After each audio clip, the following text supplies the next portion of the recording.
strangers to scandal. Opie and Anthony on satellite radio. Host Anthony Cumia and Greg Opie here. Controversial team. Food comment profanity-laced Opie and Anthony. Opie and Anthony apologizing for yet another raunchy gag. The Opie and Anthony show. Is this the last straw for the raunchy radio duo? We gotta completely take down regular radio. We gotta fucking just destroy it. I want it like it was, where, you know, language was realistic and raw. Destroy it. Sexual content is realistic, and just fucking people reacting with people is realistic. Sit the fuck back. I'm being a trumpeter. I got a catchy name. Shit radio. All right, we hit a low here. We have contact. Oh my God, Jimmy's face is all over her pussy. Oh, look at how small my butthole is. That's funny. This is shit radio. And it fucking stinks. It stinks. But enough of this palaver. Let's get the show on the road.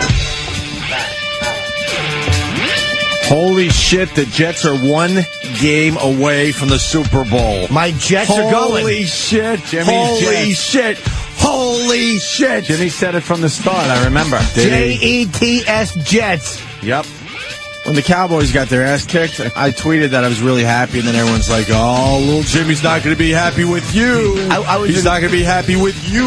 The line didn't do a good job, but as far as I'm concerned, Romo will never be a big game quarterback. I've been saying that for years. Hell no. He can never get it done when they need him to, and he never will. Well, at least they had a playoff game for the first time in, 15 years? Yeah, it's embarrassing. But again, I'm happy for the Jets. I'm not a Jets fan, obviously, but I would like to see them win. Dude, they're one game away from the Super Bowl. They kind of needed a miracle just to get into the playoffs. That's a big game they're away, though. It's okay. They're one game away, and that's a big game. There's only 4 teams left, and the Jets are one of them. I know. Who saw this coming? Yeah, exactly. Well, that fat fuck Rex Ryan did. He's got it penciled in when the Super Bowl parade is and everything. Well, this guy believes. That's a little rambunctious. But I don't know. The Jets are peaking at the right time. They really are.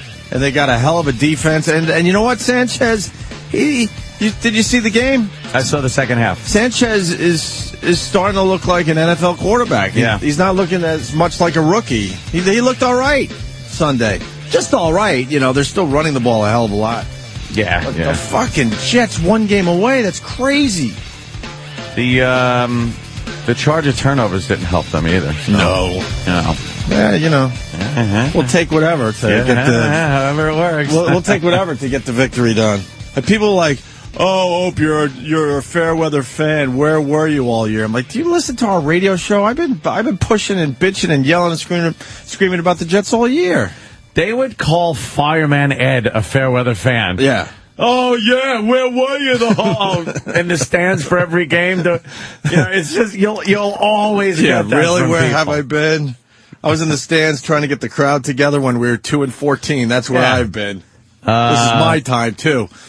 Here it is. The Jets didn't win. The Chargers choked again. Well, whatever. They stunk, the Chargers. Dropping pass, like, really terrible. Maybe because they go with that whole lightning bolt thing. They have, like... old school. They have fans that are called bolts or something. Oh, stop. Yuck.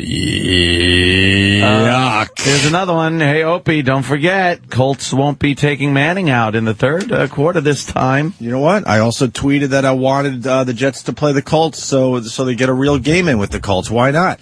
You know, if you're going to the Super Bowl, you might as well beat the best on your way. If they could beat the best, then the Super Bowl is a given, right? You know what? Colts eat balls. Oh, wow. Is that Colts eat slogan? balls. Colts eat balls. That's my slogan. Let's make that a trending topic. Is our own Travis a Colts fan? No. Absolutely not. No. Why would he be a Colts fan? I don't know. The Colts moved from Baltimore. He likes stupid, weird teams. Don't you like one, two? Who do you like? What like baseball team do you like? The Orioles. All right. All Baltimore across the board. Oh, so you hate the Colts for... Absolutely. Okay, All right, I got that's what. Now I understand why. Okay. Yeah, when my Islanders move to Kansas City, I'll have to hate them. Then you'll hate them. So I completely understand All right. where Travis is at. I but, forgot. But Silly man... Travis. Hey, what were my predictions before we left? Because I think I did pretty damn well, because everyone was laughing at me.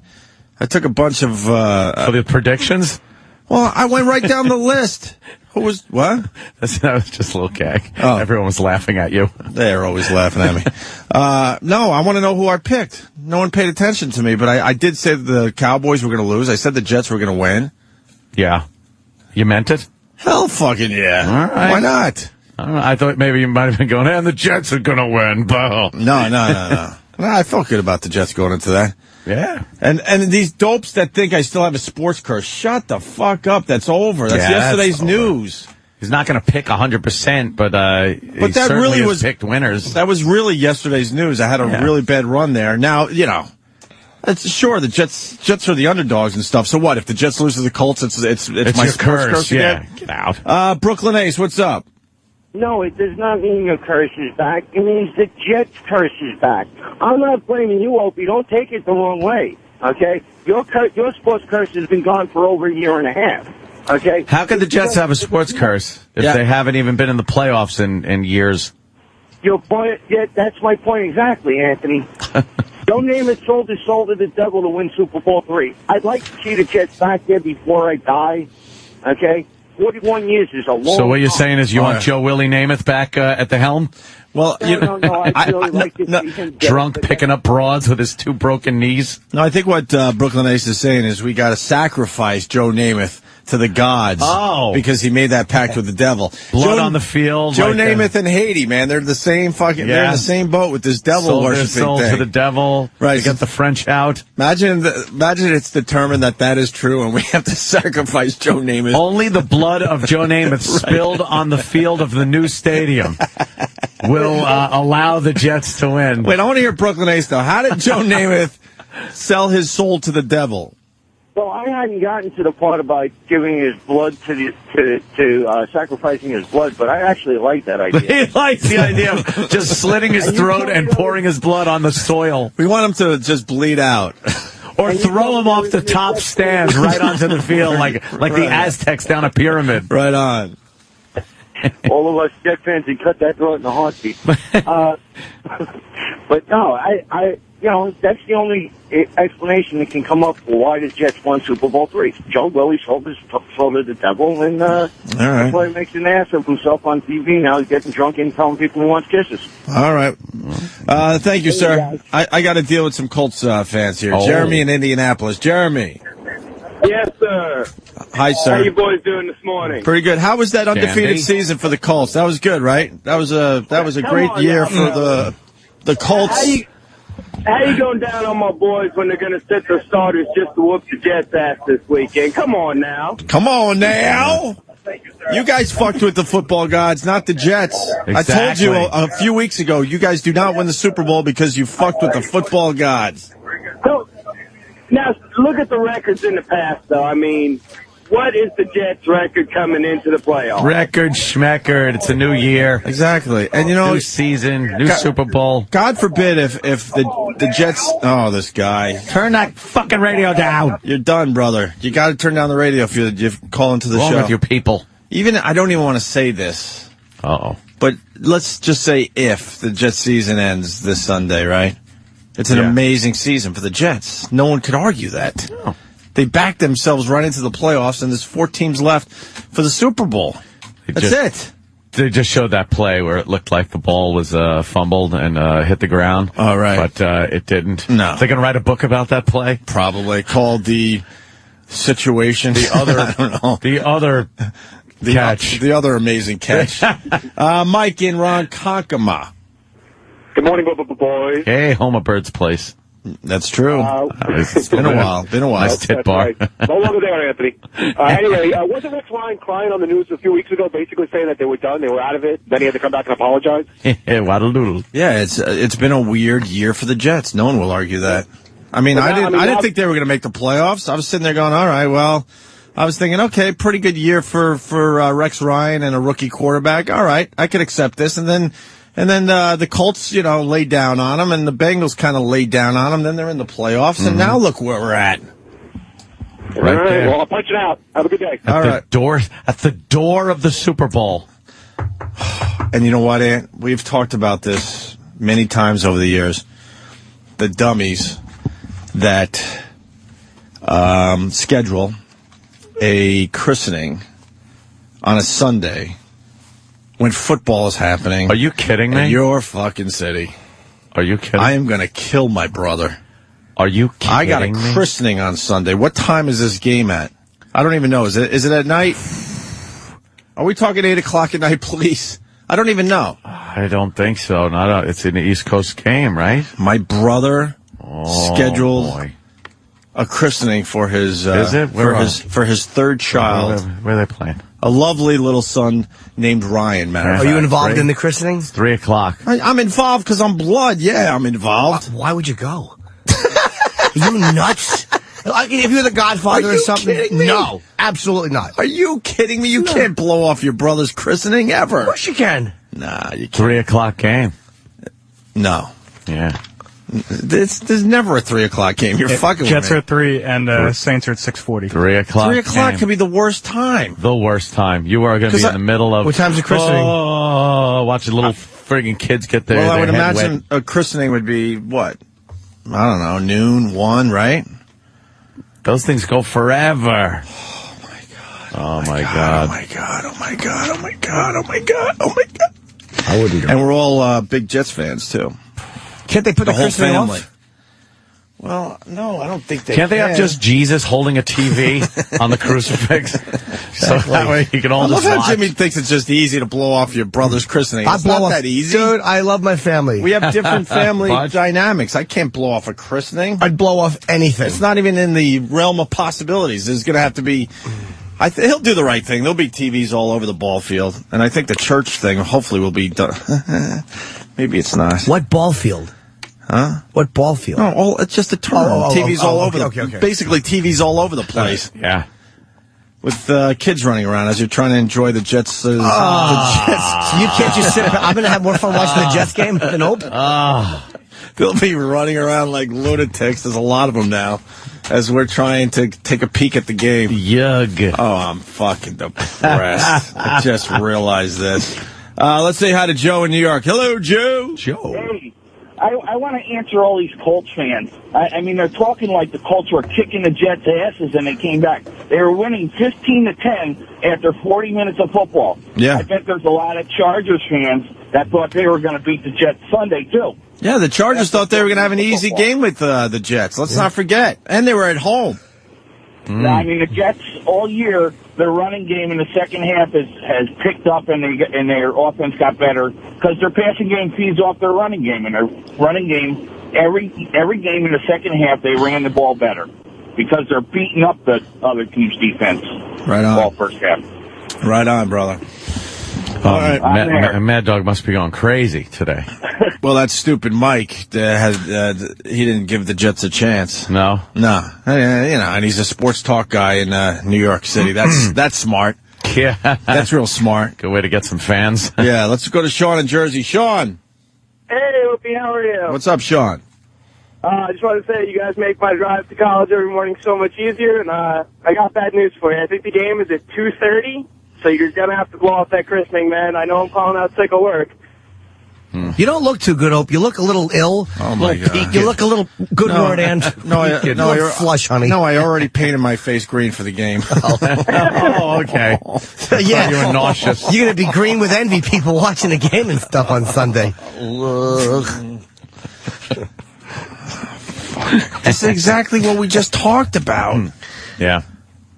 How people schedule things and don't well, you know what it is though? How about the people that schedule christenings on Super Bowl Sunday? We've done this bit, so we don't have to do it again. We did a whole bit on this where people were yelling and screaming and they wanted to kill people. Yeah. All of a sudden some dumb mom out there, books a christening for Super Bowl Sunday, and they're surprised they could get that date. You're not going to believe what I was able to do. Super Bowl Sunday's one thing, but now a playoff game, you got to think how far in advance has he had this booked? No, I mean, in all fairness, is there any chance in hell that the Jets were going to be playing? Quinn's a cool dude. He's a sports guy. He's a Jets fan. Yeah.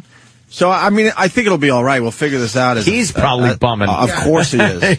Of course he is. Yeah. But, I mean, the christening was scheduled easily a month ago. No one thought the Jets would be this far into the playoffs, to be honest. I mean, most hardcore Jets fans would admit that if you sat them down 1-1. Tell them to make the kid Jewish. On Saturday. Oh, hey, that's not a bad idea. Fontaine from Virginia. The Fontaine. He's our regular. Usually talks about the black issues, but today's going to help me out with something else. Fontaine. Hey, Opie. Hey. Hey, Jim, how's your ticket sales going for Richmond, man? Thank you, buddy. I actually don't know. I'm on there in 2 weekends from now. I do not know. Hopefully well. Are you going to come? Will I get to meet you? I'd love to come see you. I don't know yet, but damn, I'd love it, man. That's a no, by the way. Yeah. I like when we meet our listeners. I get a little starstruck when I meet certain listeners. It's weird, right? I met Blue Healer. I'm like, you're Blue Healer. The great Blue Healer? And then I was over it. Like that? I forgot who he was. I think I got it. Yeah, Fontaine. You know how you guys franchise the O&H for shit again? Yeah. Send franchise Opie to the Christmas. Oh, dude. see? That would fuck. Send Sam. A fake Opie over there. You know what? My brother Quinn would fucking appreciate that.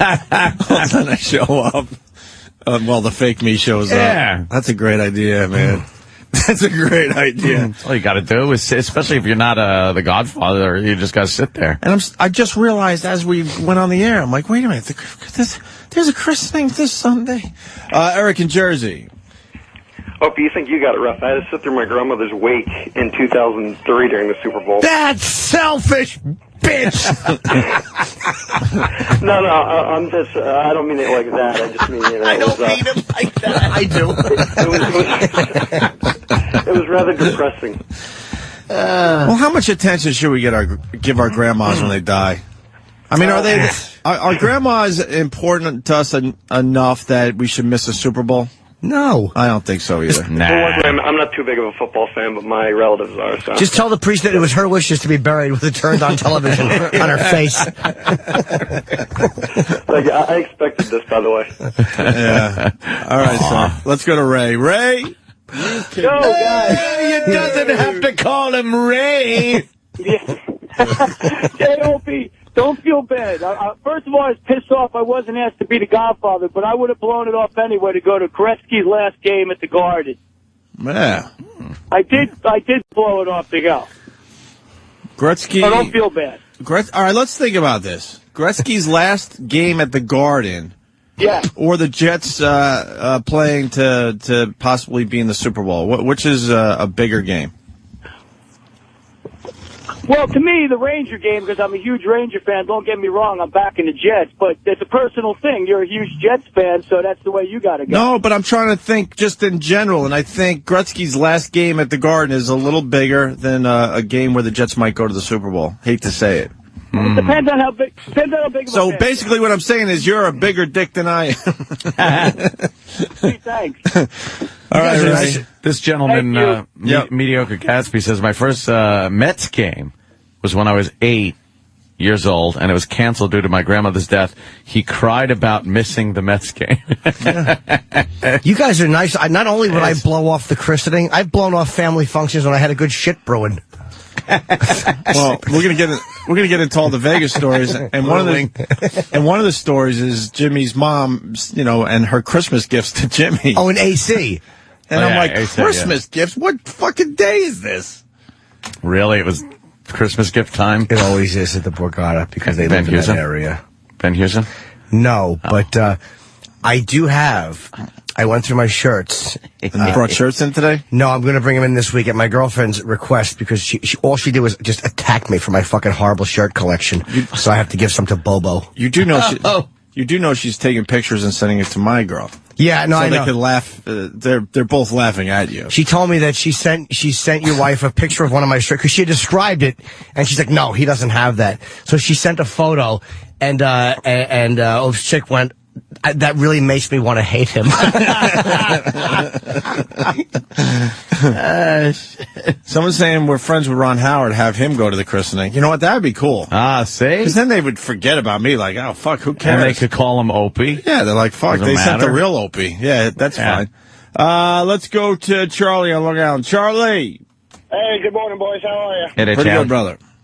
Hey, listen, not that I don't love the Hughes brothers, but your brothers are dope. I have a wedding next weekend, which was planned that exact day to avoid any football conflicts. Right. Yeah, next Sunday is the perfect Sunday to get all that family shit in. And I call it family shit for the most part. That's My true. fiance looked at me when I was crazy back in July when we planned it, but I said, trust me, You need to do it this way. I'm looking like roses now, baby. Crazy. Well, all right, boys. I'll let you go. Thank you. Go Jets. Go Jets. A lot of people saying blow off the christening and stuff, but see, my whole family's into the Jets, so we'll figure it out. We'll definitely figure it out. It's going to be express. Right, the kid's never going to know. Express christening. This little Ryan kid isn't going to know. That's it. Just babble out the words, get everything done. Anointing, some candle lighting, some water. Boom, you're out the door. You're catching the game. You think the priest will have a joke or two to tell? Work in the Jets game a little bit? He's got one. Now, I know some of you want to head for the Jets game. So we'll make this as quick as possible. Hope the Lord doesn't mind. The Lord. Is there really a God after you see what happens in Haiti? Really? Keep believing in your God. Sean, North Carolina, what's going on? JET. Jesus Christ. That caller who called about the Colts being down 10 to 15. Yeah. Yeah, because Manning hardly ever comes back at the last second. Fucking idiot. Have a good day, boys. All right, let's. We're gonna move on here, but Matt in Connecticut. What's up, Matt? Hey. First off, what you can do is the christening probably will start at 1. It only takes about half an hour. If they have a reception at a bar, restaurant, they always have the game on anyways. That's true, but then you like Opie said, there's people running around, and you gotta like blah blah blah blah. And some aunt comes up and starts talking to you, and you're like, "Shut up! I'm watching the game." I mean, good news. Good news. I think we're going back to my brother Quinn's house, but we all know about these christenings. You're not the only family there. Yup. There's like 10. How many? Like 10 families, and they have to go one family at a time? Yep. Are you kidding me? I just have a mask. What if our family's done and it's now 2:00? Do we have to sit through all the other families? Or do we skedaddle out the side door? I don't know how that works. You've never been to a christening? No, I have, but I've always stayed. Yeah, because you didn't have a game to go to, right? Well, true. You're screwed. Oh, look at this guy trying to relate. Eric in Connecticut. Eric. Hey, boys. Hey. I have a Daytona 500 wedding on Sunday, the 14th of February, and it's not even a morning wedding. We're going to be sitting there in the church when they drop the green flag, and there's no TVs at the venue. Maybe you could just feel like you're there by running around the altar quickly. Thanks, and making vroom noises. Yelling vroom.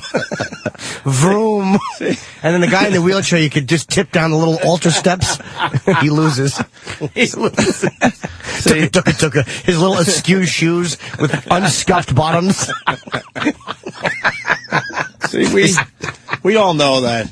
We'd probably gain a lot of fans if we got into this racing thing, but we just can't figure that shit out. It's horrible. We're not vroomers. No. Daytona 500, though, that's pretty fucking It's pretty big to a lot of people. That's pretty fucking I big. dreamt about you last night, Opie. You just made me remember it. What? Me and you were going. It had something to do with... Was it homoerotic? No. Well, it was a Red Eye episode, and Andy Levy was there, and there was like 2 places to watch it, and Jim Brewer was in one area watching it. And me and you were going from one area of watching it to another. We had to walk across a parking lot with snow. And you had 2 big heavy bags, like luggage, and they were both made of snow. Stupid and I said to Opie, I really miss Carlin. And I felt like I wanted to cry, so I didn't talk about it anymore. Oh. And he's complaining his bags are too heavy. So I'm like, well, I'll carry one. So he gives me his luggage, and it's made of ice. And I'm carrying Opie's ice luggage, walking down a little snowy hill. I don't know what it means. I know what it means. Look, my heart's getting a little warmer. Let's relax. Why? Icy luggage. Icy baggage. right, icy baggage. His baggage of ice. Oh, maybe I wanted to help him carry his load. Either that or I wanted him to come so it would freeze so I could carry it home and drink it. I hope it doesn't mean that. I know what it means. My heart's getting a little warmer. No, there was, Just it was a little bit. Ice luggage. Ice luggage. Who knows? Sam would be the one toting his ice luggage. Of course he would. It's right down the parkway. We're gonna walk, sissy boy. We're gonna get into all the Atlantic City stories. Let me start with just a tiny one because it doesn't do the one I want to tell. And Ant's got some good ones. Jimmy certainly has some good ones. But it just relates to this Red Eye that you did last night. Yes. And you talked about Anthony a little bit and his gambling and our AC trip. Let me tell you something. This Andy Levy, me and him palled around after your show Saturday and did some gambling. I don't gamble like Anthony or Danny, but I do my share. Yeah. I lost $500. That's my action. And I was up, and then I met Andy Levy. And I turned him on to 3-card. I don't think he likes me for that. Oh, really? And then we went to the blackjack table. We are the worst gambling partners. We both lost everything. Everything in my little dumb world. You know what I mean? Because I don't throw a lot of action down. But me and Andy finally looked at each other like, yeah, maybe next time we'll hang out at a hockey game or something. Because this ain't working. I was cooling him. He was cooling me. Like, he would watch me play 3-card, and he sat down for a little bit, and I lost everything on the 3-card table. And then I went to the blackjack table where he was doing well, and then he lost everything, and I lost everything. We couldn't fucking hit on nothing. Two mushes to each other? Two mushes, exactly. Ugh. Exactly. Yeah, that's tough. Are we done with the sports christening Jets thing? Yeah, I would say. Make a donation to the church. I don't give a shit if the church is pissed at me. People are like, make a donation to the church. Put an extra $500 in the envelope at the church. That's not the problem. Right. I don't want. I mean, you know what? Anthony's met. You guys met Quinn. If I told him, look, he'd be like, yeah, no problem. Yeah, he really would. I'm going to duck out a little early. But he's a fan too, so you know. Yeah, I figure we'll figure it out somehow. Somebody there will have like a fucking transistor or something. You can transistor. The Jets are a game away from the playoffs. I'm going to listen on a transistor radio. I'll be on my 50-inch high. I'm psyched for I'm not a Jets fan. Put that there. I'm not a Jets fan at all. But I was really happy to see them win because Jets fans have taken it for so long. Yeah, it's like yeah, fuck it, man. And I'm not for the shitty Colts. And I'm not a Cowboys fan at all. Never have been. Even when our pal Tyson Walter was on the team. I love the Cowboys, but I'm disgusted with Romo. I didn't like. I mean, look, the line didn't get it done, but so what? You have to adjust sometimes. And I don't think when you put up 3 fucking points, you're not adjusting, and neither is your shitty coaching staff. You're not adjusting at all. If they had lost, say 35-28 or 35-17, the line, but I think Flo's the Labs was right. Whatever, it happens. But, sure. The Saints are going to be fucking tough, man. Yeah, I want to see Favre do well too. The Saints are going to be I think the Jets could take out the Colts for real. Yeah, but the Saints are fucking rough. Holy shit! I'm just glad. The Jets. It makes watching it a little more exciting and stuff like that. I'm not don't get on me. I'm not becoming a fair weather Jets fan. I know I have not watched the games. I have not done anything, but it just makes it more interesting to watch the game when the state you live in, one of their teams is playing. Shut up. Really? We're going to see what happens, though, when them Saints come marching in on Sunday or something. Oh! So it just goes, shut up. Exactly. Charlie in Georgia, listen to this, dummy. Oh, sorry, Charlie, you can hear me. Yeah. Charlie. What's up, fellas? Say hi to the devil when he comes down there, Charlie. Oh. Thank you, little Jimmy. Hey, what about DVR? TiVo it. DVR? You can't DVR a sporting event in this day and age. Especially a friggin' What am I game? What am I supposed to do? Like, no one is going to be talking about the game in the New York area. Yeah, texting and did you see that? Just filling up at a gas station, you're going to find out the score. You're out of your mind. Exactly. You can't DVR a sporting event. What year do you live in? You could DVR like mid-season hockey. Maybe you're out to dinner. Like, I have done that with the Islanders or whatever. The chances are no one's going to really, tell you the score of the Islanders game because it's just a who gives a shit type game. But not this game. No. It's going to be everywhere. There's going to be skywriters. Like a crazy person. That's what I'm saying. Cut your phone off. Cut everything off. Just go into a coma. Just go with your family. You want to watch it real time, too. It's one of those things. Who doesn't like sports around here? I think Sam doesn't like sports. We'll have Sam do an experiment. Yeah. And I want to, and I guarantee Sam will know the score of the game, even though he doesn't give a shit about sports. Yeah. So that would be like me trying to avoid getting the sports score, right? Same thing. Yeah. It's not going to work. Yeah, you're right. Only because your family is fans. If there was no fans there, you could just put on some fucking music on the way back to the city and go right up to your apartment. Don't tell me the score. Really? As people are beeping their horns in excitement because the Jets are now in the Super Bowl? I know. Yeah, true. I'm telling you, there's no way around it. There's no way around it. You're too connected. And if no one's beeping on the way home, then you know they lost. For real. Or maybe they're in extra innings. Or you see some guy in green paint at the steering wheel with just horrendous road rage. Yeah, you see his wife with a black eye. Right. Yeah, you think You think that guy is happy or sad? You'll know they lost, and she said, it's only a game. Well, now you'll have time to do housework next week. Yeah. Why are the game up to his ear while in church? I don't want to listen on radio to this game. I know Sirius XM's trying to push, listen to the fucking games here, but screw that. I want pictures on this one. Yeah, you could. I need pictures. You could iPhone. That iPhone, one of those sports apps that probably do it. They did it for the World Series. Really? Now you're talking. 'Cause I do have that iPhone sitting on my desk. Yeah. It's kind of an expensive paperweight. Yeah, is that what it is now? It sure is. All right, I want to take a break and let's talk about Atlantic City a little bit. It was a wild weekend. Yes. Nice. We'll do some AC next. Stay there, Opie and Anthony.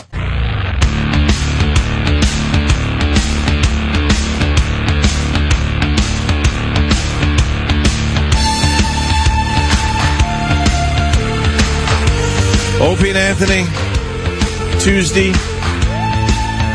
And you would be proud of me, man. I celebrated Martin Luther King Day. Yeah? The best way possible. Actually, people were a bit outraged. Not that best way possible. Oh, okay. But people were outraged by my tweet. I said, hey, I'm doing the best thing possible for Martin Luther King Day. I'm going to a hockey game. Oh, you went to a hockey game? The whitest sport. Of course. Out there. Where white guys hit a black thing around all... Oh, my goodness. For 2.5 hours. Yes. Well, I didn't say that. I mean, I said it on the radio, but someone wrote that. They're like, oh, really? That's how you're celebrating, where white guys hit a black thing around for 2.5 hours? Now, Martin Luther King Day was Monday? Monday, yesterday. Yesterday? Well, that's why we took off, because we honor. Well, I didn't know if it was... We honor the life that was Martin Luther King. I didn't know if it was like Sunday, and then they give everyone Monday off or something. Oh, I see. But, all right, Monday. I'll remember that. At least we didn't do this. Mike and Mike in the morning on ESPN Radio, talking football with you on this Martin Luther King Jr. holiday. Oh, every year. Boy, every year. Oh, every ding-dong year, someone's got to make that fucking mistake. Oopsie. Yikes. That's a mistake. They'll be fine, whatever. And we've said it's the same mistake people made when they say, like, Opie and Anthony. It's like your head gets away to the next syllable. It's like, because he's not trying to say Coon, he's saying King Jr., the Junior. Right. Coon Jr. It's like Opie. I know, you're thinking of Anthony. And it's exactly, they say Opie, before they get finished with Opie, they're already on to Anthony. Mm-hmm. Hell's going on? Yeah. And other people just say it. Yeah.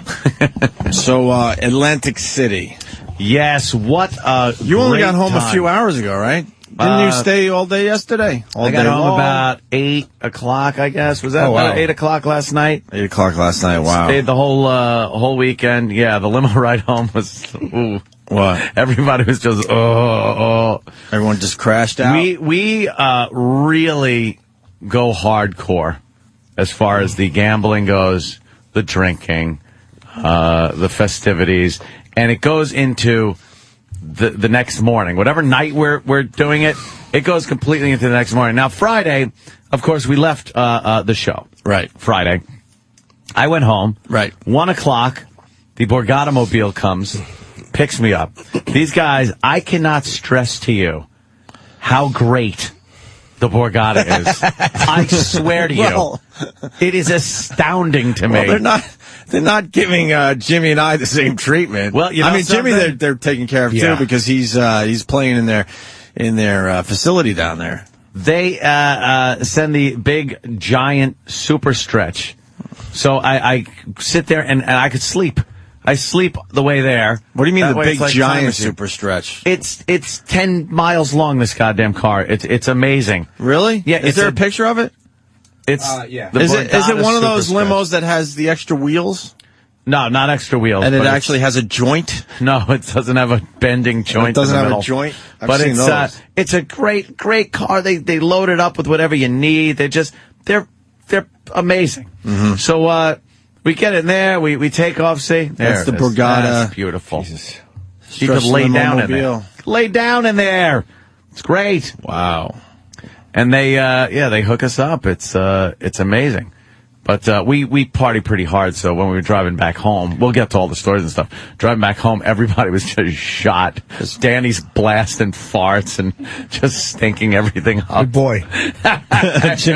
Jimmy's proud. That was actually, I didn't mean to do it, but when we were leaving, I mean, because you're eating and you're drinking all weekend, and it wreaks havoc on your insides. Yeah. What was even worse, we're in the elevator, leaving the room. Well, I meant to do it outside of the elevator, but the elevator was there, and I had to now get in the elevator, so of course... And it follows you in? Follows you in, and I was just like, well, what are the chances someone else is going to get on? Someone else? The elevator goes, and it goes from like the 30th floors, and then hits that express, where it just goes down, and no one's getting on. We notice it's slowing down. It's like we start laughing like, uh-oh. The elevator just reeks of fucking beer shit. It's like he shit on the floor of the elevator. Whiskey, and greasy breakfast. Yeah. And who walks in? Our two hosts that have been like taking care of us impeccably the entire weekend. They walk in. And it smells like I took a shit in the elevator. It smells like you shit in the elevator. What do they refer to you as? The scumbag brigade? I think they do. The host. It's the people that should not be in this position. We have no business being in that facility whatsoever. None. Wow. Oh, it was fantastic. And I got to stay in the same side that Anthony stays in. The water club. It's usually it's the water club. Yeah. Fucking, I honestly can tell you it's the best hotel room I've ever been in. Isn't it amazing? The friggin' suites are beautiful. The friggin' view is even nice. I felt like a true gentleman. Yeah. I walk in, there's a big flat screen that says, "Welcome, Jim Norton." Jim Norton? Like, that's me. I walk in, I plop down on the couch, and that is the end of anything I have to do for myself. It's wonderful. The butlers come in immediately. They come in and start mixing drinks, opening bottles of wine. They're putting beers on ice. The what? Excuse me? The what comes in? The butlers. The butlers. Not butler, butlers. Oh. Yes. Yeah. Maybe we were each supposed to get one, and they accidentally gave two to you. No, we need two butlers. I didn't get How big was your room? It's a two-bedroom. Bigger than my apartment, guaranteed. Put it this way. Danny's girl has a broken kneecap. Right. Right? So they sent up one of those scooters. Right. They sent up one of those, like, little rascal scooters. But this fucking thing had, like, high gear where you could really get it going. Where you could rock. We were racing around the suite on this thing, smashing into the tables. Keith almost turned it over, making a right turn into the bathroom. It was racing around the table. Within 5 minutes of showing up at the Borgata, we immediately just started acting like asinine children. His beer in one hand and then just trying to circumnavigate the suite at maximum speed on one of these really fast little rascals. What asshole? And slamming into tables. Fucking asshole. Chairs are flying. Fucking assholes. You have a lot more fun than us. We're insane. I thought I was crazy because I got there and I opened the peanuts immediately and treated myself. I was excited at one point because I was up $100 in chips. It was. God, my life sucks. It's just so much fun to hang out. You got to take us through this because you got hosts, you got butlers, you got stretch limos. You're a whale. You're officially a whale. That's what they call me, I guess. And they just want you gamble a lot of money. I'm just doing the ABCs for people out there. They want you to go down to the casino to bet because your action is a lot larger than certainly mine and Jimmy's. I go to the big boy table. The big boy table. Big boy table. And of course the butlers are coming in right away to get you all juiced up, hoping that you would make some bad moves down at the tables. You know what? You always I want to get into that. the psychology of this whole thing. I'll be honest with you. You always think that, like a lot of people think, oh, it's going to be one of these situations where they try to fuck you up and trip you up and stuff. Once you sit down at the casino table, you know, the odds are what they are. Right. And they're trying to make the odds even worse for you. But because there's some rules about gambling, like you shouldn't gamble. To come back. You shouldn't gamble drunk or tired. Why would I gamble if I was sober? No, I'm just saying. Exactly, who would do that? But I'm just saying. My money. Hold on, I'm going somewhere with this, though. I'm just saying that's the basic rules of big-time gambling. So if you got hosts and butlers that are opening up, bottles of wine and mixing drinks right away, they're kind of trying to get you juiced up. You make some bad moves down at the table. You know what, though? I don't even buy that part. It really is. They want you to enjoy yourself, come back, and bring friends with you. Like, I'm not just going to be there alone. Now, you know, I go and people come with me. And they're sitting there gambling and having fun and using their restaurants and everything else. So they're spending money. And they don't want you completely loaded before you gamble. Because then you just stay in the room and get loaded. I don't think they can, whatever you they get you. But all I'm saying is I think there is a science to it. I mean, they might be. You know, I mean, but I mean, you're smart enough to try to, you know, I think you figure it out. I don't see it as much of a conspiracy like that. I see it as... Well, they want you to lose, don't they? Well, I guess any casino, if you're in the casino business, and you want to make money, you make money off of people not winning. So, but the thing is, the odds are set already that the house is favored. So you're going to win, you're going to lose, you're going to, you know, whatever. But the more time you spend there, the more money, the relationships you make, the restaurants you eat in, that's when they start really taking care of you. Right. And I have never been treated as well as I have at the Borgata. It's unbelievable. Honestly, they do take good care of you. And the place is friggin' impeccable. The girls that go there, first of all, the Borgata babes, I defy you to find a better casino outside of Vegas that has hotter girls walking around serving drinks.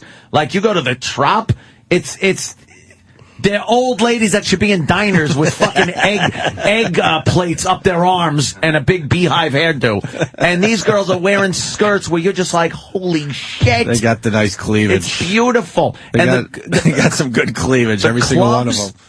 The clubs, they got that. What's that one? Murmur, where you go there on a Monday night and you walk around with a boner. It's just, they're gorgeous and they're nude. They're walking around pretty much nude. It's unbelievable, but we had such a goddamn good time. I dropped $60 on video poker. Hey, and I'm like, I had trying to find someone to give my card to. I'm not much of a gambler. Want to get rated here? I spend a lot of money in the restaurants. I don't trust myself gambling, so my luck stinks. But it's fun to walk around and just watch people, man. Like, it's a really fun place to just see how people interact, how ritualistic people are. I watched Anthony gamble in the high roller. It was fucking fun, man. Yeah, it really is fucking fun. It's crazy. It's yeah, you got it. It was fun to watch an emotionally healthy person have a fun weekend. Is it insane, Jimmy? Because when I saw Ann on Friday, you were taking a break from the tables. Yeah, I do. You needed a little break. I heard. Back off every so often. You had to back up and regroup. I heard. Just regroup. Maybe play a little poker instead. Mellow out a little bit. Yeah, mellow out a little bit. But then Jimmy saw you back gambling, and I'm so jealous I missed out. We watched Anthony gamble at like 1 o'clock in the morning. I hung for like an hour. We were just hanging out, talking, and he played a few hands. And it's fun to watch Ant when he's gambling because he has certain things that he does, and every gambler has like little rituals. They all do. And Anthony's are. Can I say what yours are? The little rituals. They're nothing terrible. Please, certainly. It's like when Anthony gets like an ace, and the next card he wants to be like a 10, a queen, a jack. He'll point at the card and go, blackjack! Yes! And before he even knows what the card is. Hoping for a blackjack. Yeah. And he'll say to the dealer, if the dealer has, like, say, a 2 and a 10, Ant will say he wants them to get a certain card, and if they don't get it, Anthony will go, that's not the card I wanted you to get. It's like he's scolding a child for making wee-wee on the rug instead of a stranger who has just taken basically an Escalade from him. And like what Ant will do is if he has cards that aren't like an ace, like let's say Ant gets a 7 and a 9 or an 8, he gets 15 and he needs a 6, whatever card he needs, say a 4, 5, 6, or 7, he'll go 5, please. He'll ask for the card, please. A 7, please. Thank you. Or that's not a 7. Why do you do that? Yeah, why do they do that? Blackjack! And I'm like, I am watching a mentally unhinged person.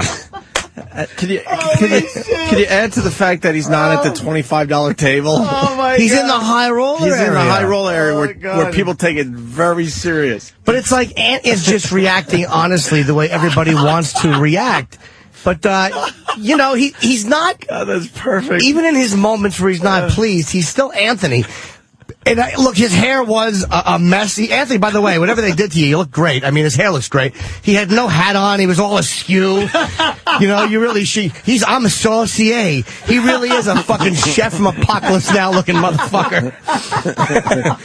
And it was fun to watch, man. I was in the 200 minimum, 6,000 maximum room where, obviously you could bet, you can't bet any less than 200, you can't bet any more than 6,000.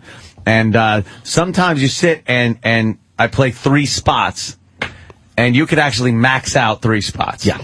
So that's... Wait, you played 3 spots at one time? And max bet all 3. So 6,000? 6, 6, and 6. So you're talking, a lot of money on the line, where if you win, you scream like a maniac, like fucking in Goodfellas. He rolls the dice. Here's what I twittered watching Anthony was like. It was like the combination of The Bad Lieutenant and Barfly. It was watching everybody, every ounce come on. It was fun to watch. Unhinged. And then he has a pillow there. There was a really nice luxury pillow, as most adults will have when they need to scream into something in public. This was the introductory week for the pillow. It's great. I've never had the pillow before, but a pillow was brought out so that I could slam my face into it and yell, "You fucking cunt," or punch it, or whatever I needed to do to get that off and shake it off for the next hand. My friend in his late 40s gambles the way most youngsters are molested. He yells and screams and puts his face in a pillow. Rocks back and forth. Just rocks back and forth. It really is. Blackjack! The finger pointing. Blackjack! 5, please. 5, please. That's not a 5. I'll take a 6 or a jack, whatever you want to give me. Thank you. Thanks. Oh, that's good. And then when the dealer's showing a 4, and I hit, and I finally work it up to a 20 with a big bet, and then watch the dealer turn over a 7 and a picture card. What is this? Yeah. They can't do it. There's no way that's possible. Oh, why don't you give me your cards? Oh, look, I get a 4, 14, 24. Thanks. Why can't I maybe hit and get a 7 like you do? You suck. I'm having flashbacks. Yeah, that's exactly what it's like. That's amazing. Yeah, what about the people you gamble with?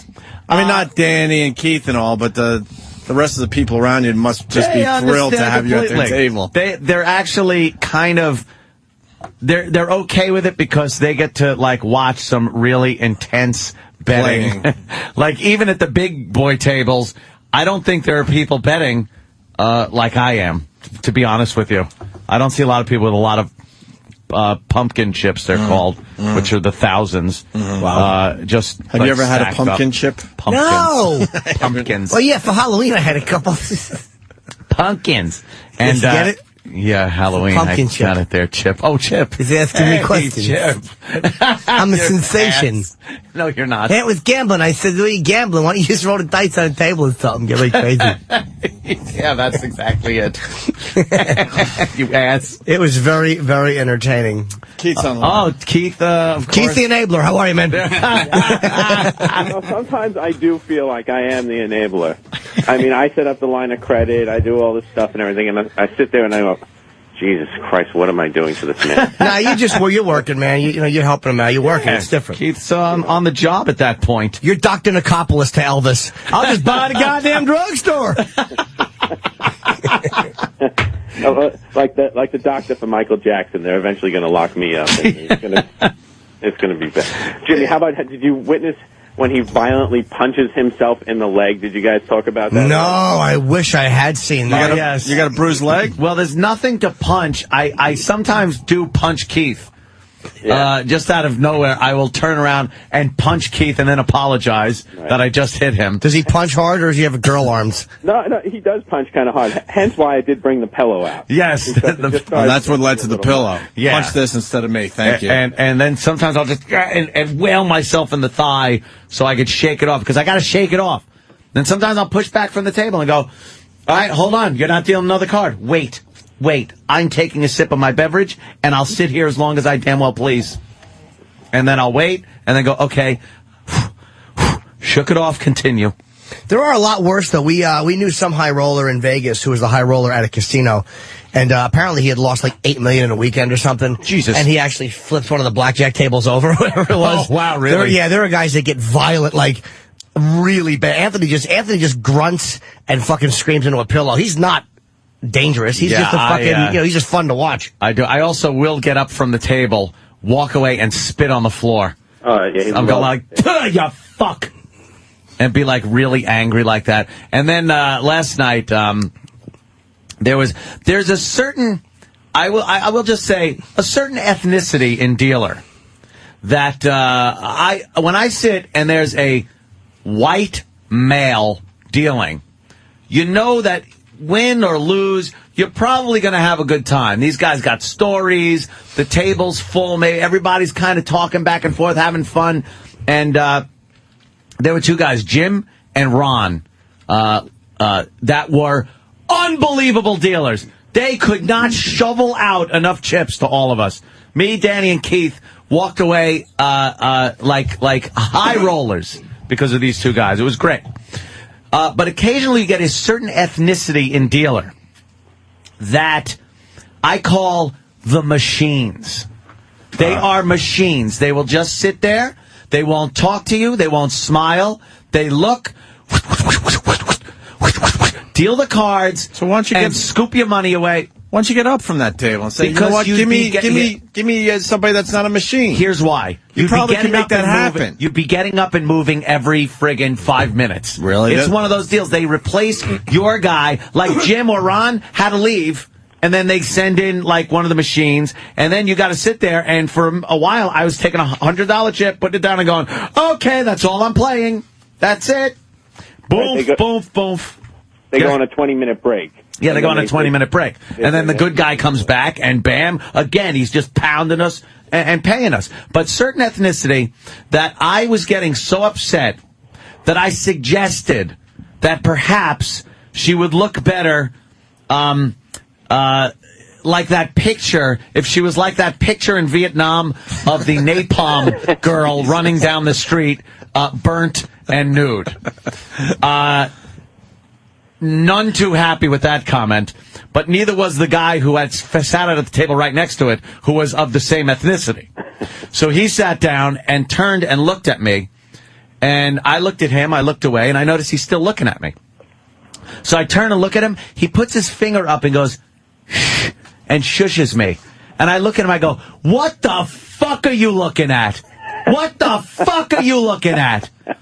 And at that point, I think Keith and Danny both went, why don't we move tables? That's great. He was the fucking waiter in Goodfellas who was just staring after your outburst. He did not enjoy my comment and wanted me to know he was very angry with me, and I was not taking it. Was not taking it. The machines. It's getting to almost close to the point like when Joe Pesci is playing blackjack in Casino, and Anthony is going to be where he's taking the cards and he's throwing them back in the guy's face. Yeah. Look at this beaut. Look at this beaut. Yeah. Take this fucking card. It was a lot of fun. The room service also. I've never seen a collection of pigs like we had in that room. Just slobs. Yeah, I hibernated on Saturday. I did not experience a Saturday. I missed Jimmy's show, by the way. I went down to see Jimmy's show. I did not see Jimmy's show. Did you really go down? I didn't even, I thought you were still in bed. I missed your show completely. No, he missed Saturday. Again, Friday Oh, you went down to AC to see my show? Yeah. Friday. Oh, yeah, no, I know. You were still out. When did you hit the tables on Friday? I went Friday. I left, like I said, again, I wake up very early for the show Friday. We do the show. I leave. I go home. Didn't nap. Now, so I'm still up. Stay up. We go to Atlantic City. No napping again. Right to the tables. I'm playing, and we go to dinner. We gamble until the next morning at 11 o'clock. Yeah, about that 10 So o'clock. I was up 24, 25, 36, 27. So you finally crashed almost 30 hours. 10 a.m. Saturday morning. 11, around there. Wow. And again, you know, boy, you're not paying for your beers when you're at the tables. So I woke up at some point on Saturday. It was like, I'm not getting out of bed. I'm just going to plop a few movies on, whatever, sit here, lay here, sleep on and off. And I wound up getting up. I went to sleep Saturday morning at 11 o'clock and got up when? Sunday night at 6. Wow. Yeah. Were you sick? No, I had a headache, but I didn't get sick or anything. I had a pretty good pounding headache, but I was in bed like I finally got out and that's like he goes, do you have bed sores? Yeah, no kidding. That's like 36 hours, 36 right? hours. Yeah. I was in bed for 36 hours. Holy shit. You know, and Ange is there, my wife, and Danny and his chick, and we're hanging out because we have the 2-bedroom suite, so we're in the big living room area, and we're just waiting. We're like, eventually he's got to get up. So my wife starts to get a little concerned, and she's like, "Well, check on him. I'm like, all right. So first I just open the door a little bit, and there's a huge mountain of covers. And you see a couple bodies under the bed, and it's freezing cold in there. Yeah, I turned the temperature down to like 60 degrees. Right. So now, like, I come back out, and they're like, is he okay? And I go, well, it's like 60 degrees. I go, either he's okay or he's dead, and his chick is trying to preserve the body because she doesn't know what to say, and she won't come out of the room. So, I waited a couple more hours, and then, finally just got to the point of, well, just check on it. So finally, I go back in, and it's like, hey, pal, a little nudge, and they're like, whoa. I go, pal, you all right? He goes, yeah, I'm fine. Hit me. What? Yeah. Double down. And I went all right. I went out of the room and back out. I said, no, he's. That's how Anthony wakes up. Blackjack.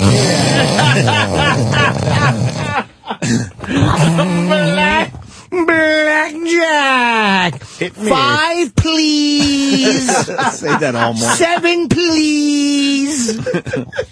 Jesus. Oh, I am annoying. But they're great. They all know me now, so I'm in. They know you're all right. I'm in. What's they do? When's the next trip? I don't know. You have a 12-step meeting in a hat. But it did get to the point. Did you talk about the other morning? I just woke up. So did you talk about the other morning when a certain dealer couldn't deal with you anymore, and when you went to the restroom? Oh yeah. I guess one of the dealers, one of the machines, didn't like me very much. I guess blackjack and all that kind of stuff, and. Especially in the high roller section, it's pretty much known. The bathroom is right there. You don't have to go traipsing all over the place to find a bathroom. So I'm making my normal bets. I'm playing the game, and everyone at the table is cool. I go to the bathroom. I come back. It was during a shuffle. I go to the bathroom. I don't just leave. You can't come in mid-shoe. If they're already dealing a new shuffle, you can't come back in the game. You got to wait until they're done and reshuffle. Oh, I didn't know that. Yeah. You can't just sit down like the other tables? No, you got to wait. Really? So I go to the bathroom. I come back. She's dealing. She's dealing the cards. I go, what are you doing? She says no one wanted to wait. And meanwhile, she was like telling people not to wait. While he was gone. It's just common courtesy. He's got a lot of money. He was down at that point too. Yeah. So you wait for it. Maybe prolong it. But meanwhile, she says, you want to deal? You want to deal? Like, and the guy's like, no, I'll wait. And she's like, oh no, we can start. And then she goes to start dealing cards. I go, what are you doing? He's going to be right back. She just deals, and then Aunt walked out. She wasn't even done dealing the first hand, and then she tells him, oh, you gotta wait. Yeah, did you tell your host? Complain about it? At some point, I think, but I just, Did he complain about it? Yeah, for the next 7.5 hours. I mean, it was like 11 o'clock at night. I was pissed. I was being treated suchly by that dealer. Yeah, that's because he went back to Pit Boss. our host, Mike, who is a saint, takes care of everything for us. I got to keep calling him and texting him, But it's just... I'm very high maintenance. It was the only bad thing of that was the only, and it was the dealer was just being a prick. She was just being a piece of shit. She did not appreciate my style of gameplay, and she wanted me off the table. So she waited till I went to take a pee. Though. Shuffled ball faster than I've ever seen anyone shuffle, I would gather. I'm sure the casino would be pissed off of that. Very. Probably. Blackjack! Yes. That's not her call. 6, please. 6, please. Why do they do that? Dude, Dealer, I needed that money. Yeah. All right, well, I have to get in the car to go to your house, though. If there's anything else, I'll call back in. Buy sweet potato. Sir. I'll watch you on my security cameras. There you go. All right, brother. You do that. Let's say hi to John in Virginia. John. Hey there, Jan. Welcome aboard, John. How's it going? I'd like to speak to Mr. Rain Man. I was wondering, did you double down on any max bets, and what would happen if you lost? Yeah, I've doubled down, split, and then double down, and then... I've had 11s and then turned over a fucking ace, which was happening all weekend. It was happening to Danny too, and we were all laughing that it was the Anthony hand. I just got lucky. I was getting lucky with those though. We were getting lucky because the dealer was busted. Yeah. But there were so many hands where it's like, all right, I got a good hand. Let me double down on this 11. The dealer's showing jack shit, nothing, and I double down, and that fucking ace pops out and gives me a 12, and that was happening. What? What's the most you were down at any point? I don't like talking specifics as far as cash goes because, I just don't like people listening and whatever. Let's just leave it at that. But it was a lot. But well, I hope you got a free buffet. But I did. I wound up doing very well. Danny did amazing. And Keith also did very well. We had a good last outing.